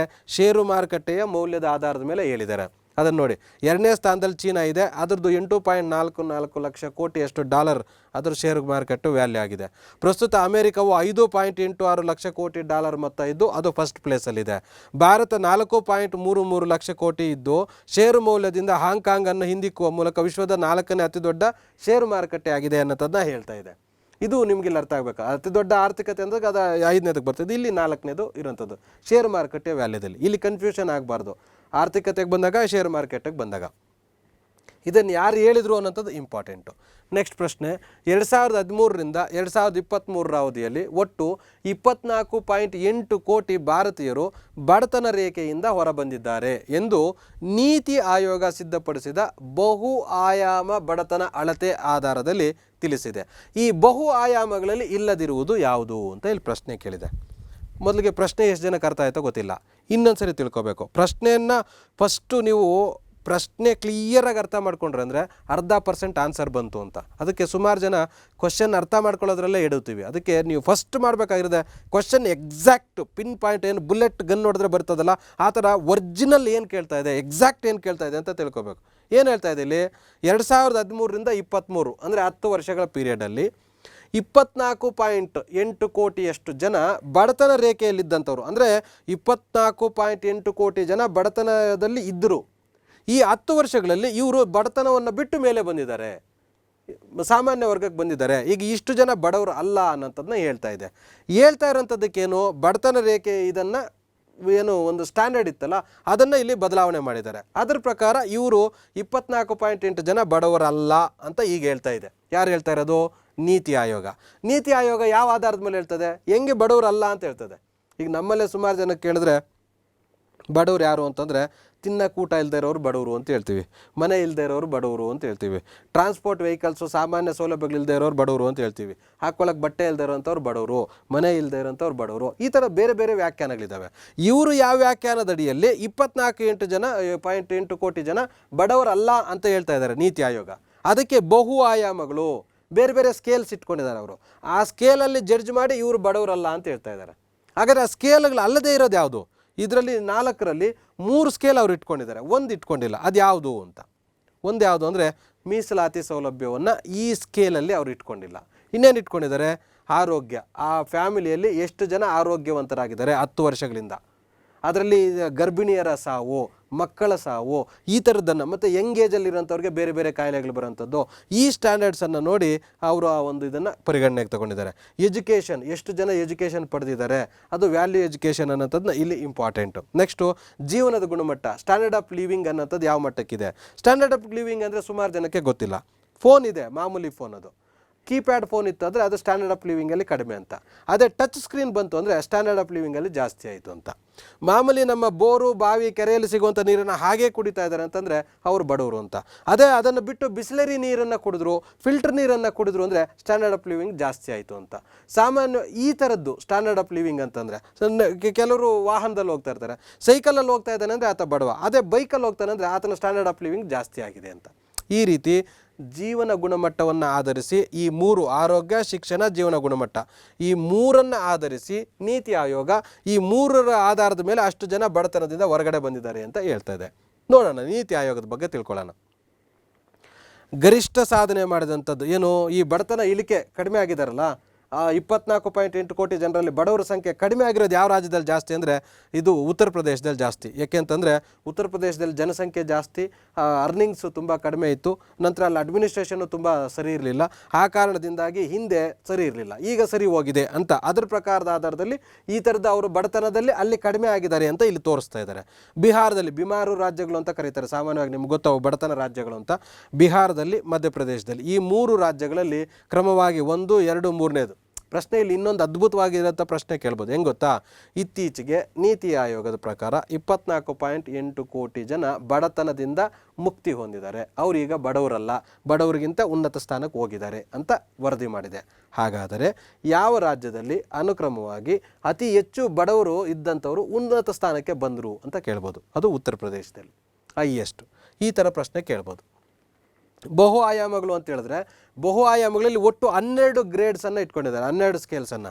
ಅದರಲ್ಲಿ ಮತ್ತೆ ಡಿವೈಡ್ ಆಗುತ್ತೆ ನೋಡಿ. ಆರೋಗ್ಯದಲ್ಲಿ ಅದರಲ್ಲಿ ಏನು ಬರುತ್ತೆ, ಪೌಷ್ಟಿಕ ಆಹಾರ ಹೇಗೆ ತಿಂತಾ ಇದ್ದಾರೆ ಅಂತ. ಬರೀ ಅನ್ನ ಸಾರು, ಅನ್ನ ರಸಂ ತಿಂದರು ಅಂದರೆ ಅದು ಪೌಷ್ಟಿಕ ಆಹಾರ ಅಲ್ಲ. ಅನ್ನ ಸಾರು ಜೊತೆಗೆ ಒಂದು ಮೊಟ್ಟೆ ತಿಂದರು, ಒಂದು ಲೋಟ ಹಾಲು ಕುಡಿದ್ರು, ಅದ್ರ ಜೊತೆಗೆ ಬೇಳೆಕಾಳನ್ನು ತಿಂದರು, ಅದ್ರ ಜೊತೆಗೆ ಸೊಪ್ಪನ್ನು ತಿಂದರು ಅಂದರೆ ಅದು ಗುಣಮಟ್ಟದ ಆಹಾರ ಅಂತ. ಆ ಥರ ಪೌಷ್ಟಿಕ ಆಹಾರ. ಮಕ್ಕಳ ಮತ್ತು ಹದಿಹರಿಯದವರ ಮರಣ ದರ, ಜೊತೆಗೆ ಶಿಕ್ಷಣ, ಶಾಲಾ ವರ್ಷ, ಎಷ್ಟು ವರ್ಷಗಳು ಆ ಮನೆಯಲ್ಲಿರುವಂಥವ್ರು ಶಾಲೆಗೆ ಹೋಗಿದ್ದಾರೆ ಅಂತ. ಶಾಲೆಗೆ ಹೋಗ್ಬಿಟ್ರೆ ಮಾತ್ರ ಲೆಕ್ಕ ಅಲ್ಲ, ಎಷ್ಟು ವರ್ಷಗಳ ಶಾಲೆಯಲ್ಲಿದ್ದರು ಅನ್ನೋಂಥದ್ದು ಇಂಪಾರ್ಟೆಂಟ್ ಆಗುತ್ತೆ. ಓದಂಥವ್ರದ್ದು ಅಟೆಂಡೆನ್ಸು ರೆಗ್ಯುಲರ್ ಆಗಿದ್ರಾ ಅದನ್ನು ತಗೊಂಡಿದ್ದಾರೆ. ಜೀವನ ಗುಣಮಟ್ಟ, ನೈರ್ಮಲ್ಯ ಇರುವಂಥದ್ದು, ಕುಡಿಯುವ ನೀರು, ಅಡುಗೆ ಇಂಧನ ಬಳಸುವಂಥದ್ದು, ವಿದ್ಯುತ್ ಪೂರೈಕೆ, ವಸತಿ, ಸ್ವತ್ತುಗಳು, ಆಸ್ತಿಗಳು, ಬ್ಯಾಂಕ್ ಖಾತೆಗಳಲ್ಲಿ ಹಣ ಇರುವಂಥದ್ದು, ಬ್ಯಾಂಕ್ ಖಾತೆ ಹೊಂದಿರುವಂಥದ್ದು, ಹಣಕಾಸು ಒಳಗೊಳ್ಳುವಿಕೆ, ಇವೆಲ್ಲವುಗಳನ್ನು ಮಾನದಂಡಗಳನ್ನಾಗಿಟ್ಕೊಂಡು ಟೋಟಲ್ 12 ಮಾನದಂಡಗಳನ್ನು ನೀತಿ ಆಯೋಗ ಅಷ್ಟು ಜನ ಬಡವರು ಕಡಿಮೆ ಆಗಿದ್ದಾರೆ ಅಂತ ಹೇಳಿದೆ. 23ನೇದು ಅಯೋಧ್ಯೆ. ಇದು ನೋಡಿ ತುಂಬ ಇನ್ಫಾರ್ಮೇಷನ್ ಇದೆ ಇಲ್ಲಿ, ಎಷ್ಟು ವಿಚಾರ ಇದೆ ಅಂತ. ಇಲ್ಲಿ ಈ ಥರದ್ದು ಮಾಡ್ಕೋಬೇಕು. ನಾನು ಇದನ್ನು ನಿಮಗೆ ಕೊಡಬೇಕು ಅನ್ನೋ ಕಾರಣಕ್ಕೆ ಇಲ್ಲಿ ಹೇಳಿದ್ದೇನೆ. ಅಯೋಧ್ಯೆ ರಾಮ ಜನ್ಮಭೂಮಿ ವಿವಾದದ ಕುರಿತು ಚಾರಿತ್ರಿಕ ತೀರ್ಪು ಬಂತು. ಯಾವಾಗ? 2019 ನವೆಂಬರ್ 9. ಇದು ಒಂದು ಕ್ವೆಶನ್. ಅಯೋಧ್ಯೆದು ಚಾರಿತ್ರಿಕ ತೀರ್ಪು ಬಂದಿದ್ದು ಯಾವಾಗ ಅಂತ. ರಾಮ ಮಂದಿರ ಭೂಮಿ ಪೂಜೆ ಆಗಿದ್ದು ಯಾವಾಗ? 2020 ಆಗಸ್ಟ್ 5ರಂದು. ಅದೇ ರೀತಿ ಬಾಲರಾಮ, ನಮ್ಮಲ್ಲಿ ರಾಮಲಲ್ಲ ಅಂತ ಟಿ ವಿಯಲ್ಲಿ ಬಳಸ್ತಾ ಇರ್ತಾರೆ, ಸುಮಾರು ಜನ ನೋಡಿರ್ತೀರಿ. ಲಲ್ಲ ಅಂದರೆ ಮಗು ಅಂತ. ಅದಕ್ಕೆ ಸುಮಾರು ಜನ ನಮ್ಮಲ್ಲಿ ಇನ್ನೂ ಒಂದಷ್ಟು ಕಾಮೆಂಟ್ ಮಾಡ್ತಾಯಿದ್ರು, ರಾಮನನ್ನು ನೋಡಿದ್ರೆ ಕೃಷ್ಣನನ್ನು ನೋಡಿದಂತಿದೆ, ಕೃಷ್ಣನ ಥರ ಇದ್ದಾನೆ ಅಂತ. ಆದರೆ ನಾವು ಸಾಮಾನ್ಯವಾಗಿ ರಾಮನನ್ನು, ಹಿರಿಯ ರಾಮನನ್ನಷ್ಟೇ ನೋಡಿದ್ದೀವಿ. ಕಿರಿಯ ರಾಮನ ಮೂರ್ತಿಗಳು ಭಾರತದಲ್ಲಿ ಎಲ್ಲೂ ಕಂಡು ಬರೋದಿಲ್ಲ. ಆದರೆ ಕಿರಿಯ ಕೃಷ್ಣನ ಮೂರ್ತಿಗಳು ಸುಮಾರು ಕಂಡು ಬರ್ತವೆ. ಅದರಿಂದಾಗಿ ಕಿರಿಯ ಕೃಷ್ಣನನ್ನು ನೋಡಿದ್ರಿಂದ ರಾಮನ ನೋಡಿದ್ರೂ ನಮಗೆ ಹಂಗೆ ಅನ್ನಿಸ್ತದೆ. ಅದೇ ರಾಮ ಹುಟ್ಟಿದಂಥ ಪ್ಲೇಸ್ ಆಗಿದ್ದರಿಂದ ಹುಟ್ಟಿದಂತಾಗ ಮಗುವೇ ತಾನೇ ಅದು. ಹಾಗಾಗಿ ರಾಮನನ್ನು, ದೇವರನ್ನು ಮಗು ಅಂತ ಕರೀತಾ ಇದ್ದಾರೆ. ಅದಕ್ಕೆ ರಾಮಲಲ್ಲ ಅಂತ ಕರೀತಾನೆ. ಅದು ಉದ್ಘಾಟನೆ ಆಗಿದೆ ಯಾವಾಗ ಅಂದರೆ 2024 ಜನವರಿ 22. ನೋಡಿ, ಈ 3 ಪ್ರಶ್ನೆ ಕೇಳ್ಬೋದು. ತೀರ್ಪು ಬಂದಿದ್ದು, ಏನು ಶಂಕುಸ್ಥಾಪನೆ ಆಗಿದ್ದು, ಉದ್ಘಾಟನೆ ಆಗಿದ್ದು. ಇದೆಲ್ಲ ಆಗಿರುವಂಥದ್ದು ಒಂದೇ ಪ್ಲೇಸಲ್ಲಿ, ಅದು ಅಯೋಧ್ಯೆಯಲ್ಲಿ. ಆ ಅಯೋಧ್ಯೆ ಯಾವ ನದಿಯ ದಡದಲ್ಲಿ ಇದೆ? ಎಷ್ಟು ಜನಕ್ಕೆ ಆನ್ಸರ್ ಗೊತ್ತಿದೆ? ಆನ್ಸರ್ ಮಾಡಿ. ಇದು ಬರುವಂಥದ್ದು ಸರಯೂ ಅನ್ನೋಂಥ ನದಿಯ ದಡದಲ್ಲಿ ಅಯೋಧ್ಯೆ ಬರುತ್ತೆ. ಬಾಲರಾಮನನ್ನು ನೋಡ್ತಾ ಇದ್ದೀರಿ. 2024 ಉದ್ಘಾಟನೆ ಆಗಿದ್ದು ಗೊತ್ತಿದೆ. ಇದನ್ನು ಕೆತ್ತಿದಂಥವ್ರು ಸುಮಾರು ಕಡೆ ನ್ಯೂಸಲ್ಲಿ ಬಂದಿದ್ದರಿಂದ ನಿಮ್ಗೆ ಗೊತ್ತೇ ಇರುತ್ತೆ. ಮೈಸೂರಿನವರು ಶಿಲ್ಪಿ ಅರುಣ್ ಯೋಗಿರಾಜನ್ ಅಂತವರು. ಪ್ರಶ್ನೆ ಹೀಗಿದೆ, ವಿಶ್ವದ ಮೊದಲ ಮೆಲಾನಿಸ್ಟಿಕ್ ಟೈಗರ್ ಸಫಾರಿಯನ್ನು ರೂಪಿಸುತ್ತಿರುವ ರಾಜ್ಯ ಯಾವುದು ಅಂತ. ಟೈಗರ್ ಬಗ್ಗೆ ನೀವು ಕೇಳಿದಿರಿ. ಇದು ಹೊಸದೇನಪ್ಪ ಅಂದರೆ ಮೆಲಾನಿಸ್ಟಿಕ್ ಟೈಗರ್ ಅಂತ.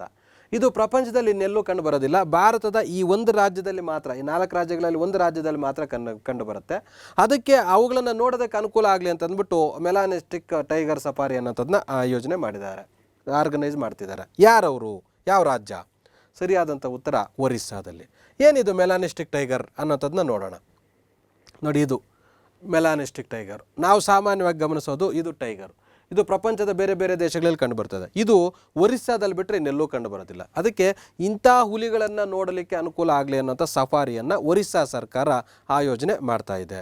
ಇದು 10 ಕಪ್ಪು ಹುಲಿಗಳು ಮಾತ್ರ ಉಳ್ಕೊಂಡಿದ್ದಾವೆ. ಈ ಥರದ ಹುಲಿಗಳು, ಈ ಹುಲಿಗಳು ಬೇಕಾದಷ್ಟು ಇದ್ದಾವೆ. ಈಗ ಸದ್ಯಕ್ಕೆ ಅದರದ್ದು ಗಣತಿ ನಿಮ್ಗೆ ಗೊತ್ತಿದೆ, ಬಟ್ ಇವು ತುಂಬ ಕಡಿಮೆ ಇದ್ದಾವೆ. ಅದಕ್ಕೆ ಅವುಗಳನ್ನು ನೋಡೋದಕ್ಕೆ ಅನುಕೂಲ ಆಗಲಿ ಅಂತ ಈ ಸಫಾರಿಯನ್ನು ಒರಿಸ್ಸಾ ಸರ್ಕಾರ ಆಯೋಜನೆ ಮಾಡಿದೆ. ಬಿಲ್ಕಿಸ್ ಬಾನು ಪ್ರಕರಣಕ್ಕೆ ಸಂಬಂಧಿಸಿದಂತೆ ತಪ್ಪಾದುದು ವೆರಿ ಇಂಪಾರ್ಟೆಂಟು, ಕೇಳುವಂಥ ಸಾಧ್ಯತೆ ಇರುತ್ತೆ. ಇದೇನು ಬಿಲ್ಕಿಸ್ ಬಾನು ಪ್ರಕರಣ ಅನ್ನೋಂಥದ್ರ ಬಗ್ಗೆ ನೋಡಿ ಡೀಟೇಲ್ಸ್ ಇಷ್ಟಿದೆ. ಇದರಲ್ಲಿ ಒಂದು ಮಾತ್ರ ತಪ್ಪಾಗಿದೆ, 3 ಸರಿಯಾಗಿದೆ. ಇದಕ್ಕೆ ಆನ್ಸರ್ ಮಾಡಿ. ಇಂಥ ಕ್ವಶನ್ಸು ತುಂಬ ಕ್ರಿಟಿಕಲ್ ಕ್ವಶನ್ಸು, ನಮ್ಮ ನೇಮಕಾತಿಯನ್ನು ನಿರ್ಧರಿಸುವಂಥ ಪ್ರಶ್ನೆಗಳು, ಈ ಥರದ ಡಿಟೈಲ್ಡ್ ಇನ್ಫಾರ್ಮೇಷನ್ ಇರೋಂಥವು. ಅದಕ್ಕೆ ಇಂಥ ಪ್ರಶ್ನೆಗಳ ಬಗ್ಗೆ ನಾವು ಅವೇರ್ನೆಸ್ ಆಗಿರಬೇಕು. ಇದಕ್ಕೆ ಸರಿಯಾದಂಥ ಉತ್ತರ ಗುಜರಾತ್ ಸರ್ಕಾರದ ಅಪರಾಧಿಗಳ ಕ್ಷಮಾಪಣಾ ಬಿಡುಗಡೆ ಸರಿಯಾದುದು ಎಂದು ಸುಪ್ರೀಂ ಕೋರ್ಟ್ನ ನ್ಯಾಯಮೂರ್ತಿಗಳಾದ BV ನಾಗರತ್ನ ಮತ್ತು ಉಜ್ವಲ್ ಬುಯಿಮ್ ಅವರು ಇದ್ದ ವಿಭಾಗೀಯ ಪೀಠ ತೀರ್ಪು ನೀಡಿದೆ ಅಂತ ಹೇಳ್ತಾರೆ. ಆದರೆ ಇಲ್ಲಿ ಗಮನಿಸಬೇಕಾಗಿರೋಂಥದ್ದು ಇದು ಸರಿಯಾದುದು ಅಂತ ಹೇಳಿಲ್ಲ, ತಪ್ಪಾದುದು ಅಂತ ಹೇಳಿದೆ. ಹಾಗಾದರೆ ಏನೇನು ತಪ್ಪಿದೆ ಡೀಟೇಲೇ ತಿಳ್ಕೊಳ್ಳೋಣ ಬನ್ನಿ. ಅಪರಾಧ ಕೃತ್ಯವು ಗುಜರಾತ್ನಲ್ಲಿ ನಡೆದಿತ್ತು. ಬಿಲ್ಕಿಸ್ ಬಾನು ಪ್ರಕರಣ ಅನ್ನೋಂಥದ್ದು ಅತ್ಯಾಚಾರ ಪ್ರಕರಣ. ಅದು ಬಿಲ್ಕಿಸ್ ಬಾನು ಅಂತ ಒಬ್ಬ ಮಹಿಳೆಯನ್ನು ಅವ್ರ ಕುಟುಂಬದಲ್ಲಿ ಇರೋಂಥ ಇನ್ನೊಬ್ಬರನ್ನು ಅತ್ಯಾಚಾರ ಮಾಡ್ತಾರೆ. ಆದರೆ ಪ್ರಕರಣದ ವಿಚಾರಣೆಯನ್ನು ಮಹಾರಾಷ್ಟ್ರಕ್ಕೆ ವರ್ಗಾವಣೆ ಮಾಡ್ತಾರೆ. ಗುಜರಾತಲ್ಲಾದರೆ ನ್ಯಾಯಯುತವಾಗಿ ತೀರ್ಮಾನ ಆಗೋದಿಲ್ಲ, ಅಲ್ಲಿ ಬೇಡ, ಮಹಾರಾಷ್ಟ್ರಕ್ಕೆ ಈ ಕೇಸನ್ನು ಕೊಡಿ ಅಂತ. ಘಟನೆ ನಡೆದಿರೋದು ಗುಜರಾತಲ್ಲಿ, ಆದರೆ ಅದನ್ನು ವಿಚಾರಣೆ ನಡೆಸೋದೆಲ್ಲಿ ಅಂದರೆ ಮಹಾರಾಷ್ಟ್ರದಲ್ಲಿ ಮಾಡಿ ಅಂತ ಹೇಳ್ತದೆ. ಹೇಳಿದ್ಯಾರು? Supreme Court. ಇದು ಕ್ಲಿಯರ್ ಆಯಿತು. ಒಂದು ಪಾಯಿಂಟು.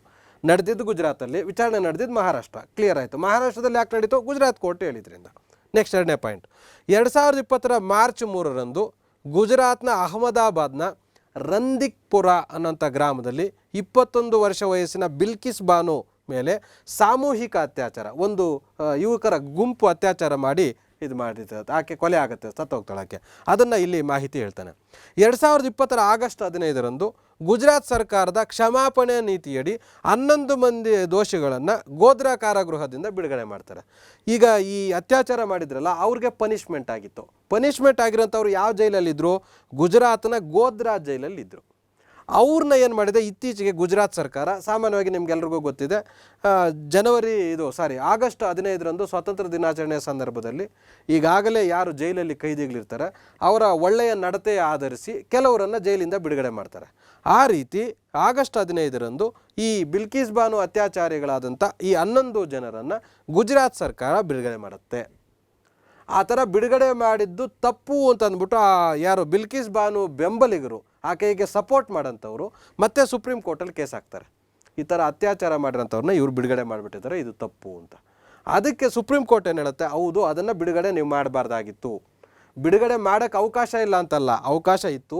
ಬಿಡುಗಡೆ ಮಾಡಲು ಇರುವಂಥ ಒಂದು ಪ್ರೊಸೀಜರ್ ಇದೆಯಲ್ಲ, ಆ ಪ್ರೊಸೀಜರ್ನ ನೀವು ಸರಿಯಾಗಿ ಫಾಲೋ ಮಾಡಿಲ್ಲ ಅಂತ ಹೇಳ್ತದೆ. ಇದನ್ನು ನನ್ನ ಕರೆಂಟ್ ಅಫೇರ್ಸ್ ಇದರಲ್ಲಿ ವಿಡಿಯೋದಲ್ಲಿ ಅದು ಡಿಟೇಲ್ಡಾಗಿ ಹೇಳಿದರೆ ನೀವು ಅಲ್ಲಿ ತಿಳ್ಕೊಬೋದು. ಇಷ್ಟು ನಿಮ್ಗೆ ಅರ್ಥ ಆಗಿದೆ ಅಂತ ಭಾವಿಸಿದ್ದೇನೆ. ಇಂಥ ಸೂಕ್ಷ್ಮ ಪ್ರಕರಣಗಳಲ್ಲಿ ನಾವು ತುಂಬ ಕೇರ್ಫುಲ್ಲಾಗಿ ಇರಬೇಕು. 11 ಅಪರಾಧಿಗಳು, ಉಜ್ವಲ್ ಬುಯಿಯಾಮ್ ಅನ್ನೋಂಥವರು ಈ ಒಂದು ವಿಭಾಗ ಪೀಠದ ತೀರ್ಮಾನವನ್ನು ತಗೋತಾರೆ. ಗುಜರಾತ್ನಲ್ಲಿ ನಡೆದಿತ್ತು, ಮಹಾರಾಷ್ಟ್ರಕ್ಕೆ ಇದಾಗಿತ್ತು, ಬಿಡುಗಡೆ ಆಗಿದೆ, ನಿಮ್ಗೆ ಗೊತ್ತಿದೆ ಇದೆಲ್ಲವೂ. ಶಿಕ್ಷೆಯನ್ನು ಏನು ಇಲ್ಲಿ ಹೆಂಗೆ ಹೇಳ್ತಾ ಇದೆ ಅಂದರೆ, ಇದು ಒಂದು ಮಾತ್ರ ಹೇಳ್ತೇನೆ ನಿಮಗೆ. ಕೋರ್ಟ್ ಏನು ಹೇಳ್ತದೆ, ಸುಪ್ರೀಂ ಕೋರ್ಟ್ ಇತ್ತೀಚೆಗೆ ಅಂದರೆ ಪನಿಷ್ಮೆಂಟ್ ಕೊಟ್ಟಂಥದ್ದು ಯಾವುದು? ಮಹಾರಾಷ್ಟ್ರ ಸರ್ಕಾರ, ಮಹಾರಾಷ್ಟ್ರದ ಗೌರ್ಮೆಂಟ್ ಹೈಕೋರ್ಟು. ಆದರೆ ಅದಕ್ಕೆ ಕ್ಷಮಾಪಣೆ ಕೊಡಬೇಕಾಗಿರೋದು ಸಹ ಮಹಾರಾಷ್ಟ್ರ ಗೌರ್ಮೆಂಟೇನೆ. ಆದರೆ ನೀವು ಗುಜರಾತ್ ಗೌರ್ಮೆಂಟ್ ಆ ಥರ ಕ್ಷಮಾಪಣೆ ಕೊಟ್ಟಿರೋದು ತಪ್ಪು ಅನ್ನೋಂಥದ್ದು ಮೇಯ್ನ್ ರೀಸನ್ ಹೇಳುತ್ತೆ. ಅನಂತರ ಅದಕ್ಕೆ ಇನ್ನೂ ಬೇರೆ ಬೇರೆ ವಿಚಾರಗಳನ್ನು ಸೇರ್ಪಡೆ ಮಾಡಿದೆ. ನೆಕ್ಸ್ಟ್ ಪ್ರಶ್ನೆಗೆ ಬಂದಿದ್ದೇವೆ. ಭಾರತದಲ್ಲಿ ಹಿಮಚಿರತೆಗಳ ಜನಸಂಖ್ಯಾ ಮೌಲ್ಯಮಾಪನ ಕಾರ್ಯಕ್ರಮ ಏನು snow leopard population assessment in India, SPAI ಅಂತ ಕರೀತಾರೆ. ಆ ಸ್ಪೈ ಅನ್ನೋಂಥ ಸಂಸ್ಥೆ, ಈಗ ನಿಮಗೆ ಹುಲಿ ಗಣತಿ ಗೊತ್ತಿದೆ, ಆನೆ ಗಣತಿ ಗೊತ್ತಿದೆ, ಅದೇ ರೀತಿ ಈಗ ನಿಮಗೆ ಹಿಮಚಿರತೆಗಳ ಗಣತಿ ಮಾಡ್ತಾ ಇರೋಂಥವ್ರು ಯಾರು? ಸ್ಪೈ ಅನ್ನೋಂಥ ಸಂಸ್ಥೆ. ಆ ಸ್ಪೈ ಅಂದರೆ ಏನು? Snow leopard population assessment in India ಅಂತ, ಅದಕ್ಕೆ ಸ್ಪೈ ಅಂತಾರೆ. ಅದರ ಪ್ರಕಾರ ಈಗ ಇತ್ತೀಚೆಗೆ ಅದನ್ನ ಏನು ಸೆನ್ಸಸ್ ಮಾಡಿದಾರಲ್ಲ, ಅದ್ರ ಪ್ರಕಾರ 718 ಹಿಮಚಿರತೆಗಳು ಸಿಕ್ಕಿದ್ದಾವೆ. ಆ 718 ಹಿಮಚಿರತೆಗಳು ಈ ಕೆಳಕಂಡ ಯಾವ್ಯಾವ ರಾಜ್ಯದಲ್ಲಿ ಕಂಡುಬರ್ತದೆ ಅಂತ. ಇದರಲ್ಲಿ 3 ರಾಜ್ಯದಲ್ಲಿ ಕಂಡುಬರ್ತದೆ, 1 ರಾಜ್ಯದಲ್ಲಿ ಮಾತ್ರ ಕಂಡುಬರೋದಿಲ್ಲ. ಆ 3 ರಾಜ್ಯಗಳು ಯಾವುದು ಅಂತ ಇಲ್ಲಿ ಪ್ರಶ್ನೆ ಕೇಳಿರೋದು. ಅಸ್ಸಾಮಲ್ಲಿ ಹಿಮಚಿರತೆಗಳು ಕಂಡುಬರೋದಿಲ್ಲ. ಇನ್ನು ಉಳಿಕೆ ಲಡಾಖ್ನಲ್ಲಿ ಕಂಡುಬರ್ತವೆ, ಉತ್ತರಾಖಂಡಲ್ಲಿ ಕಂಡುಬರ್ತವೆ, ಹಿಮಾಚಲ ಪ್ರದೇಶದಲ್ಲಿ ಕಂಡುಬರ್ತವೆ ಹಿಮಚಿರತೆಗಳು. ನಿಮಗೆ ಗೊತ್ತಿದೆ ಹಿಮಚಿರತೆ ಅಂತ, ಚಿರತೆ ಬೇರೆ ಹಿಮಚಿರತೆ ಬೇರೆ. ಹಿಮಚಿರತೆ ಅಂದರೆ ಹಿಮ ಎಲ್ಲಿರುತ್ತೋ ಅಲ್ಲಿ ವಾಸ ಇರುತ್ತದ್ದು. ಅಲ್ಲಿಗೆ ಅಸ್ಸಾಮಲ್ಲಿ ಹಿಮ ಇಲ್ಲ, ಇದ್ದರೂ ಅವುಗಳು ವಾಸ ಮಾಡೋಕ್ಕೆ ಯೋಗ್ಯವಾಗಿಲ್ಲ, ಅಯೋಗ್ಯವಾದಂಥ ರೀತಿಯಲ್ಲಿ ಅಲ್ಲಿಲ್ಲ, ಹಂಗಾಗಿ ಅಲ್ಲಿಲ್ಲ. ಹಾಗಾದರೆ ಎಲ್ಲೆಲ್ಲಿದ್ದಾವೆ ಅದ್ರ ಬಗ್ಗೆ ಡೀಟೇಲ್ ತಿಳ್ಕೊಳ್ಳೋಣ. ಜನವರಿ 30ರಂದು ನವದೆಹಲಿಯಲ್ಲಿ ಪರಿಸರ ಅರಣ್ಯ ಮತ್ತು ಹವಾಮಾನ ಬದಲಾವಣೆ ಸಚಿವರಾದಂಥ ಭೂಪೇಂದ್ರ ಯಾದವ್. ನೋಡಿ, ಇದನ್ನು ಮರಿತೀವಿ ನಾವು.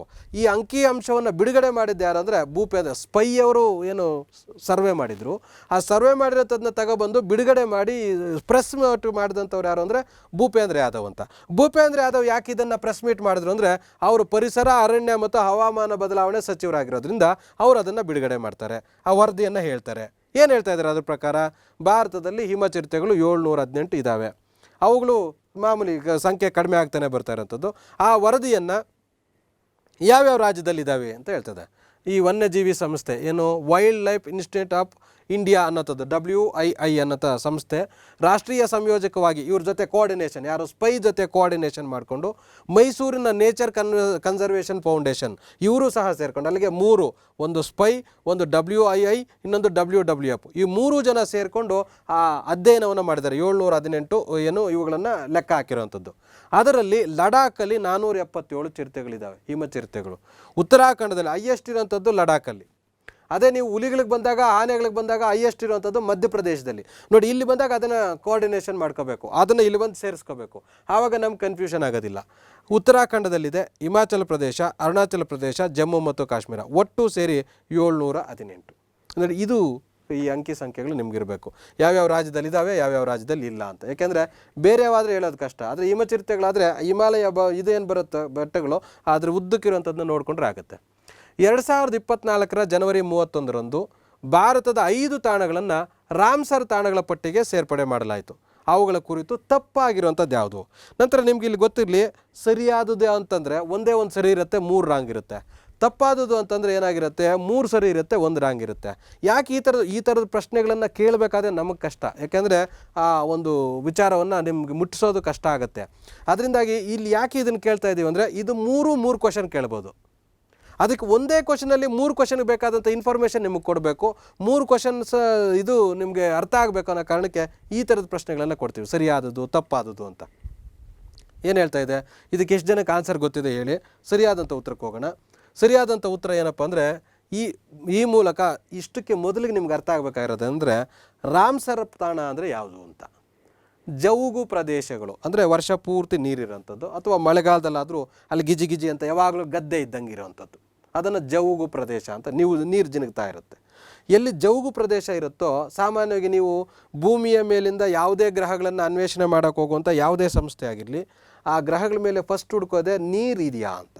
ಏಕೆಂದರೆ ಈ ಜೀವ ಸೃಷ್ಟಿಯಾಗಿರೋಂಥದ್ದೇ ನೀರಿಂದ ಅನ್ನೋಂಥದ್ದು ನಮ್ಮ ನಂಬಿಕೆ. ಅದರಿಂದಾಗಿ ನೀರಿದ್ದರೆ ಜೀವಿಗಳಿರ್ತದೆ ಅಂತ. ಅಲ್ಪ ಸ್ವಲ್ಪ ನೀರಿದ್ರೇ ಜೀವಿಗಳಿರ್ತದೆ ಅನ್ನೋಂಥದ್ದಾದರೆ 24 ಗಂಟೆ ನೀರಿರ್ತದೆ ಅನ್ನೋ ಕಡೆ ಹುಲ್ಲಿರುತ್ತೆ, ಸಸ್ಯಗಳು ಬೆಳೀತವೆ.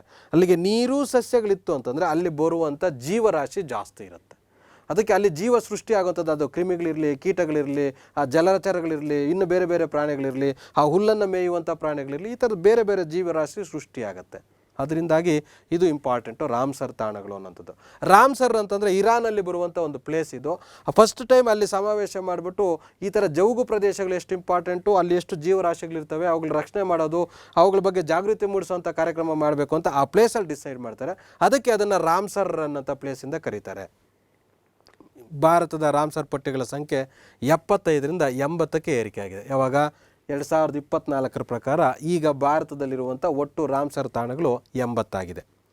ಭಾರತವು ಜಾಗತಿಕವಾಗಿ ರಾಮ್ಸರ್ ತಾಣಗಳ ಪಟ್ಟಿಯಲ್ಲಿ ಹೈಯೆಸ್ಟ್ ಪ್ರಪಂಚದಲ್ಲಿರುವಂಥದ್ರಲ್ಲಿ 4ನೇ ಪ್ಲೇಸಲ್ಲಿ ಇದೆ ಭಾರತ. ಈ ಮೂಲಕ ಕರ್ನಾಟಕದ ಒಟ್ಟು 5 ರಾಮ್ಸರ್ ತಾಣಗಳು, ಈ 80 ಇದಾವಲ್ಲ, ಆ 80ರಲ್ಲಿ ಕರ್ನಾಟಕದ್ದು 5 ಇದೆ ಅಂತ ಇಲ್ಲಿ ಮೆನ್ಷನ್ ಮಾಡಿದ್ದಾನೆ. ಆದರೆ ಕರ್ನಾಟಕದ್ದು 5 ಇಲ್ಲ ರಾಮ್ಸರ್ ತಾಣಗಳು, 4 ಇರುವಂಥದ್ದು.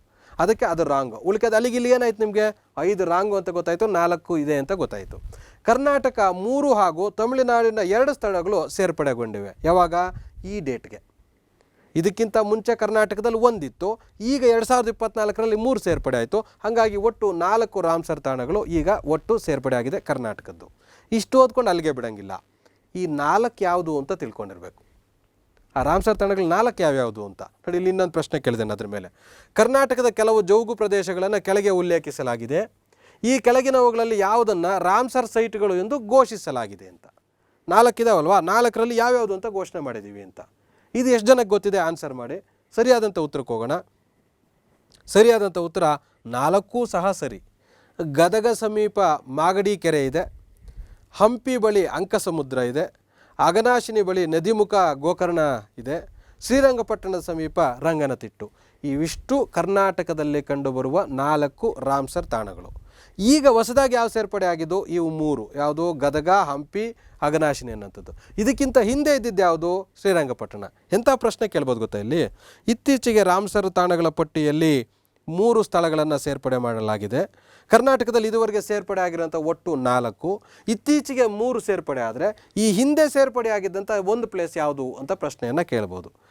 ಅಂದರೆ ಹಿಂಗೆ ಕೇಳಬೇಕು ಅಂತ ಏನಿಲ್ಲ, ಪ್ರಶ್ನೆಯನ್ನು ಥಿಂಕ್ ಮಾಡಿ. ಅವಾಗೇನಾಗುತ್ತೆ, ಓದುವಂಥ ಮೈಂಡು ಕಾನ್ಸಂಟ್ರೇಷನ್ ಜಾಸ್ತಿ ಆಗುತ್ತೆ. ಹೀಗೆಲ್ಲ ವೆರೈಟಿ ಕೇಳ್ತೇನೆ ಅನ್ನೋದು ನಿಮ್ಮ ಮೇಲೇ ನಿಮ್ಗೆ ಹೆಮ್ಮೆ ಬರುತ್ತೆ. ಈ ಥರ ಪ್ರಶ್ನೆ ಎಲ್ಲ ಕೇಳ್ಬೋದಲ್ವಾ? ಹಂಗೆ ಲೆಕ್ಕ ಹಾಕಿದ್ರೆ ಅವ್ರು ಕೇಳೋದು ಡಮ್ಮಿ ಕ್ವಶನ್ಸು, ಅವ್ರಿಗಿಂತ ಸ್ಟ್ಯಾಂಡರ್ಡ್ ಕ್ವಶನ್ಸ್ ನಾನೇ ಕೇಳ್ತಾ ಇದ್ದೇನೆ ಅಂತ ನಿಮ್ಮ ಫೀಲ್ ಆಗುತ್ತೆ.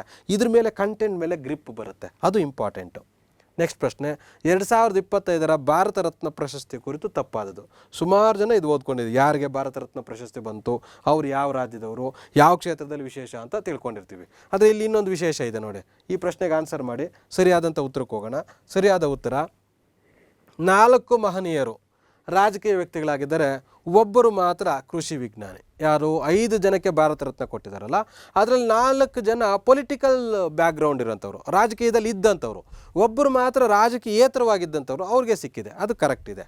ನೆಕ್ಸ್ಟು, 3 ಮಹನೀಯರಿಗೆ ಮರಣೋತ್ತರವಾಗಿ ನೀಡಲಾಗಿದೆ, 2 ಮಹನೀಯರಿಗೆ ಜೀವಂತವಾಗಿದ್ದಾರೆ ಅಂತ. ಈಗ 5 ಜನ ಕೊಟ್ಟರಲ್ಲ, 5 ಜನದಲ್ಲಿ 3 ತೀರ್ಕೊಂಡಿದ್ದಾರೆ, 2 ಬದುಕಿದ್ದಾರೆ ಅಂತ ಹೇಳ್ತಾ ಇದೆ ಈ ಆಪ್ಷನ್ನು. ಆದರೆ ಅದು ರಾಂಗ್ ಆಗಿದೆ. ಏಕೆಂದರೆ ಈ ಆಪ್ಷನ್ ಪ್ರಕಾರ 4 ಜನ ತೀರ್ಕೊಂಡಿದ್ದಾರೆ, ಒಬ್ಬರು ಮಾತ್ರ ಜೀವಂತವಾಗಿದ್ದಾರೆ. ಅವರು ಏನು ನಮಗೆ ಎಲ್ರಿಗೂ ಗೊತ್ತಿರುವಂತೆ LK ಅಡ್ವಾಣಿ ಅನ್ನೋಂಥವ್ರು.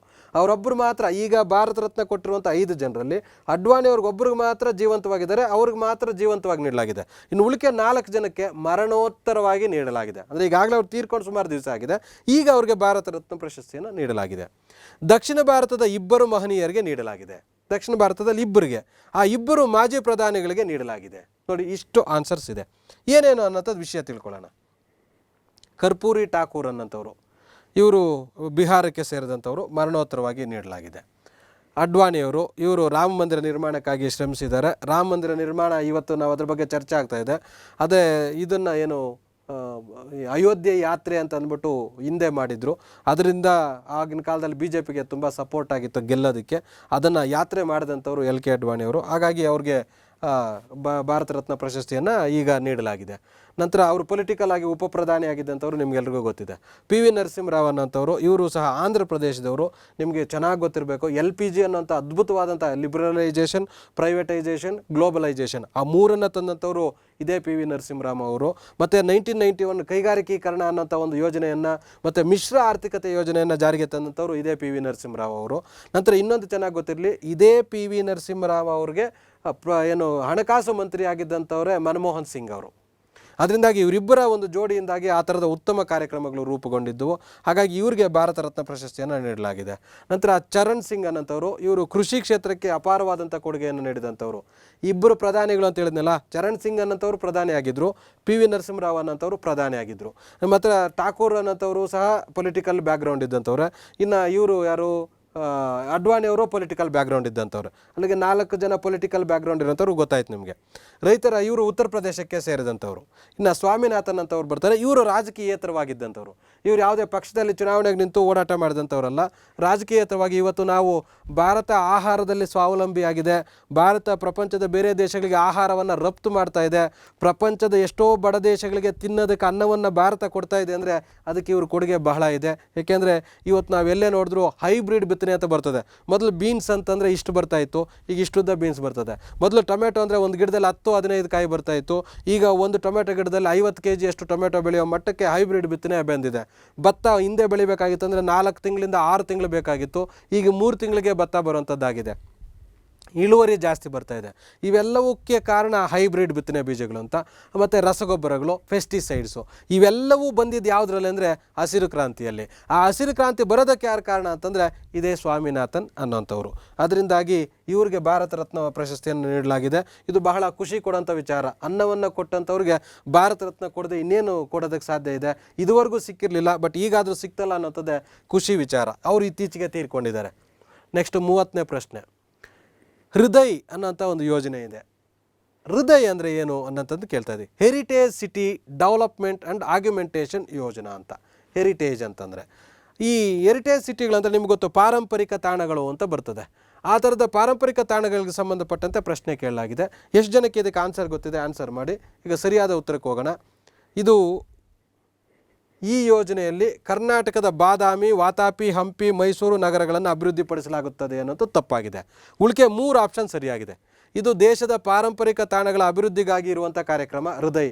ಸುಮಾರು ಜನ ಹೃದಯ್ ಅಂತಂದರೆ ಗೆಸ್ ಮಾಡಬೇಕಾದ್ರೆ ಹಾರ್ಟ್ ಸರ್ಜರಿಗೆ ಸಂಬಂಧಪಟ್ಟಿದ್ದು ಅಥವಾ ಹಾರ್ಟ್ ಹೋಲ್ಗೆ ಸಂಬಂಧಪಟ್ಟಿದ್ದು ಆ ಥರದ್ದು ಬೇರೆ ಬೇರೆ ಅನಾಲಿಸಿಸ್ ಮಾಡೋಕ್ಕೆ ಹೋಗ್ತೀವಿ. ಬಟ್ ಇದನ್ನು ಎಕ್ಸ್ಪೆನ್ಷನ್ ತಿಳ್ಕೊಂಡಾಗ ನಿಮ್ಗೆ ಅದು ಅರ್ಥ ಆಗುತ್ತೆ. ಈ ಯೋಜನೆ 12 ಪಾರಂಪರಿಕ ತಾಣಗಳನ್ನು ಪಟ್ಟಿ ಮಾಡಿಕೊಂಡಿದೆ ಭಾರತದಲ್ಲಿ. ಈ ಯೋಜನೆಗೆ ಇಂಪ್ಲಿಮೆಂಟ್ ಮಾಡೋಕ್ಕೆ 12 ಪ್ಲೇಸ್ನ ಸೆಲೆಕ್ಟ್ ಮಾಡಿದ್ದಾರೆ. ಆ 12 ಪ್ಲೇಸ್ಗಳಲ್ಲಿ ಕರ್ನಾಟಕದಲ್ಲಿ ಬಾದಾಮಿ ಒಂದನ್ನು ಮಾತ್ರ ಸೆಲೆಕ್ಟ್ ಮಾಡಿದ್ದಾರೆ. ಇಲ್ಲಿ ಇದನ್ನು ಏನು ಹಂಪಿ ಮತ್ತು ಮೈಸೂರು ಇದೆಯಲ್ಲ, ಇವೆರಡು ಸೆಲೆಕ್ಟ್ ಆಗಿಲ್ಲ. ಈ ಹೃದಯ್ ಯೋಜನೆಯಲ್ಲಿ ಕೇಂದ್ರ ವಸತಿ ಮತ್ತು ನಗರ ವ್ಯವಹಾರ ಸಚಿವಾಲಯ ಅಡಿಯಲ್ಲಿ ನಡೆಯಲಿದೆ. ನೋಡಿ, ಇದನ್ನೊಂದು ವಿಶೇಷ. ಅದಕ್ಕೂ ಸಂಬಂಧನೇ ಇಲ್ಲ. ಇದು ನೋಡಿ, ವಸತಿ ಸಚಿವಾಲಯ, ನಗರ ವ್ಯವಹಾರ ಸಚಿವಾಲಯ ಇವು ಸೇರಿಕೊಂಡು ಈ ಹೃದಯ ಅನ್ನೋಂಥದ್ದು ಅಂದರೆ ಪಾರಂಪರಿಕ ತಾಣಗಳನ್ನು ಅಭಿವೃದ್ಧಿ ಮಾಡೋಂಥ ಕೆಲಸ ಮಾಡ್ತಾ ಇದೆ. ಹಾಗಾಗಿ ಇದು ಇಂಪಾರ್ಟೆಂಟ್ ಅಂತ ನನಗನ್ನಿಸ್ತು. ನೆಕ್ಸ್ಟ್ ಅಲ್ಲಿಗೆ ಬಿಡೋದಿಲ್ಲ ನಾನು. 12 ಪ್ಲೇಸ್ ಅಂತ ಹೇಳಿದ್ವಲ್ಲ, ಆ 12 ಪ್ಲೇಸ್ ಯಾವುದು? ಯಾಕೆಂದರೆ ಮುಂದೆ ಏನು ಕೇಳ್ಬೋದು ಅಂದರೆ, ಇತ್ತೀಚೆಗೆ ಕೇಂದ್ರ ಸರ್ಕಾರ ಹೃದಯ್ ಯೋಜನೆಯನ್ನು ಜಾರಿಗೆ ತಂದು 12 ಪ್ಲೇಸ್ಗಳನ್ನು ಇಂಪ್ಲಿಮೆಂಟ್ ಇದು ಅಭಿವೃದ್ಧಿಪಡಿಸ್ತಾ ಇದೆ. ಆ 12 ಪ್ಲೇಸ್ಗಳಲ್ಲಿ ಯಾವುದು ಬರುತ್ತೆ, ಯಾವುದು ಬರಲ್ಲ ಅಂತ ಪ್ರಶ್ನೆ ಕೇಳ್ಬೋದು. 12 ಅಜ್ಮೀರ್ ಇದೆ, ಅಮರಾವತಿ ಇದೆ, ಅಮೃತ್ಸರ್ ಇದೆ, ಬಾದಾಮಿ ಇದೆ, ದ್ವಾರಕಾ, ಗಯಾ, ಕಾಂಚೀಪುರಂ, ಮಥುರಾ, ಪುರಿ, ವಾರಣಾಸಿ, ವೇಳಾಂಕಣಿ, ವರಂಗಲ್. ಇಷ್ಟು ಪ್ಲೇಸ್ಗಳನ್ನು ಈ ಹೃದಯ್ ಯೋಜನೆಗೆ ಆಯ್ಕೆ ಮಾಡಲಾಗಿದೆ. ಸ್ಪರ್ಧಾರ್ಥಿಗಳೇ, 30 ಪ್ರಶ್ನೆಗಳ ಒಂದು ಈ ಸರಣಿ ಬಹುಶಃ ತಮ್ಗೆ ಅನುಕೂಲ ಆಗಿದೆ ಅಂತ ಭಾವಿಸ್ತೇನೆ. ಸದ್ಬಳಕೆ ಮಾಡ್ಕೊಳ್ಳಿ. ಇದೇ ರೀತಿಯಾಗಿ ನೀವು ಓದಬೇಕಾದಾಗಲೇ ನೀವು ಯಾವುದೇ ಸಬ್ಜೆಕ್ಟ್ ಓದೋದು, ಅದು ಸೈನ್ಸ್ ಓದಿ, ಆರ್ಟ್ಸ್ ಓದಿ, ಯಾವುದೇ ಸಬ್ಜೆಕ್ಟ್ಗಳನ್ನು ಓದುತ್ತಾ ದಿನಕ್ಕೆ ಕನಿಷ್ಠ ಅಂದರೆ ಒಂದು 10 ಪ್ರಶ್ನೆಗಳನ್ನು ಮಾಡುವಂಥ ಪ್ರಯತ್ನ ಮಾಡಿ. ಎಲ್ಲ ಅಟ್ಲೀಸ್ಟ್ ಆಗಿಲ್ಲ ಒಂದು 5 ಪ್ರಶ್ನೆ ಆದರೂ ಪ್ರಯತ್ನ ಮಾಡಿ. ಒಂದು ವಾರ ಪ್ರಾಕ್ಟೀಸ್ ಮಾಡಿ. ಇದರದ್ದು ಕಲಿಕೆ ಎಷ್ಟು ಮಟ್ಟಕ್ಕಾಗತ್ತೆ ಅಂತ ನಿಮ್ಗೆ ಅರಿವಿಗೆ ಬರುತ್ತೆ. ಸುಮ್ಮನೆ ಓದ್ತಾ ಹೋದರೆ ಮೈಂಡಲ್ಲಿ ಕೂರೋದಿಲ್ಲ ವಿಷಯಗಳು. ಈಗ ಕಾಂಪಿಟೇಷನ್ ಹೆವಿ ಇದೆ. ನೀವೆಲ್ಲರೂ ಸೆಲೆಕ್ಟ್ ಆಗಬೇಕು, ಆಗ್ತೀರಿ ಕೂಡ. ನಿಮ್ಮದೇ ಸಣ್ಣ ತಪ್ಪುಗಳಿಂದ ಎಲ್ಲಿ ಫೈಲಾಗ್ತಿರೋ, ಎಲ್ಲಿ ವಿಫಲ ಆಗ್ತಿರೋ ಅನ್ನೋಂಥದ್ದು ನಮ್ಮ ಕಾಳಜಿ ಅಷ್ಟೇ. ನಿಮ್ಮನ್ನು ಆ ಹುದ್ದೆಗಳಿಗೆ ತರಬೇಕು ಅನ್ನೋಂಥ ಕಾಳಜಿ ಇಟ್ಕೊಂಡು ಈ ಎಲ್ಲ ಪ್ರಯತ್ನಗಳನ್ನು ಮಾಡ್ತಾಯಿದ್ವಿ. ಬಹುಶಃ ನಿಮಗೆ ಇದು ಒಳ್ಳೆಯದಾಯಿತು ಅಂದರೆ ನಮ್ಮ ಶ್ರಮ ಸಾರ್ಥಕ ಆಗುತ್ತೆ. ತಮಗೆಲ್ರಿಗೂ ಒಳ್ಳೆಯದಾಗಲಿ. ಧನ್ಯವಾದಗಳು.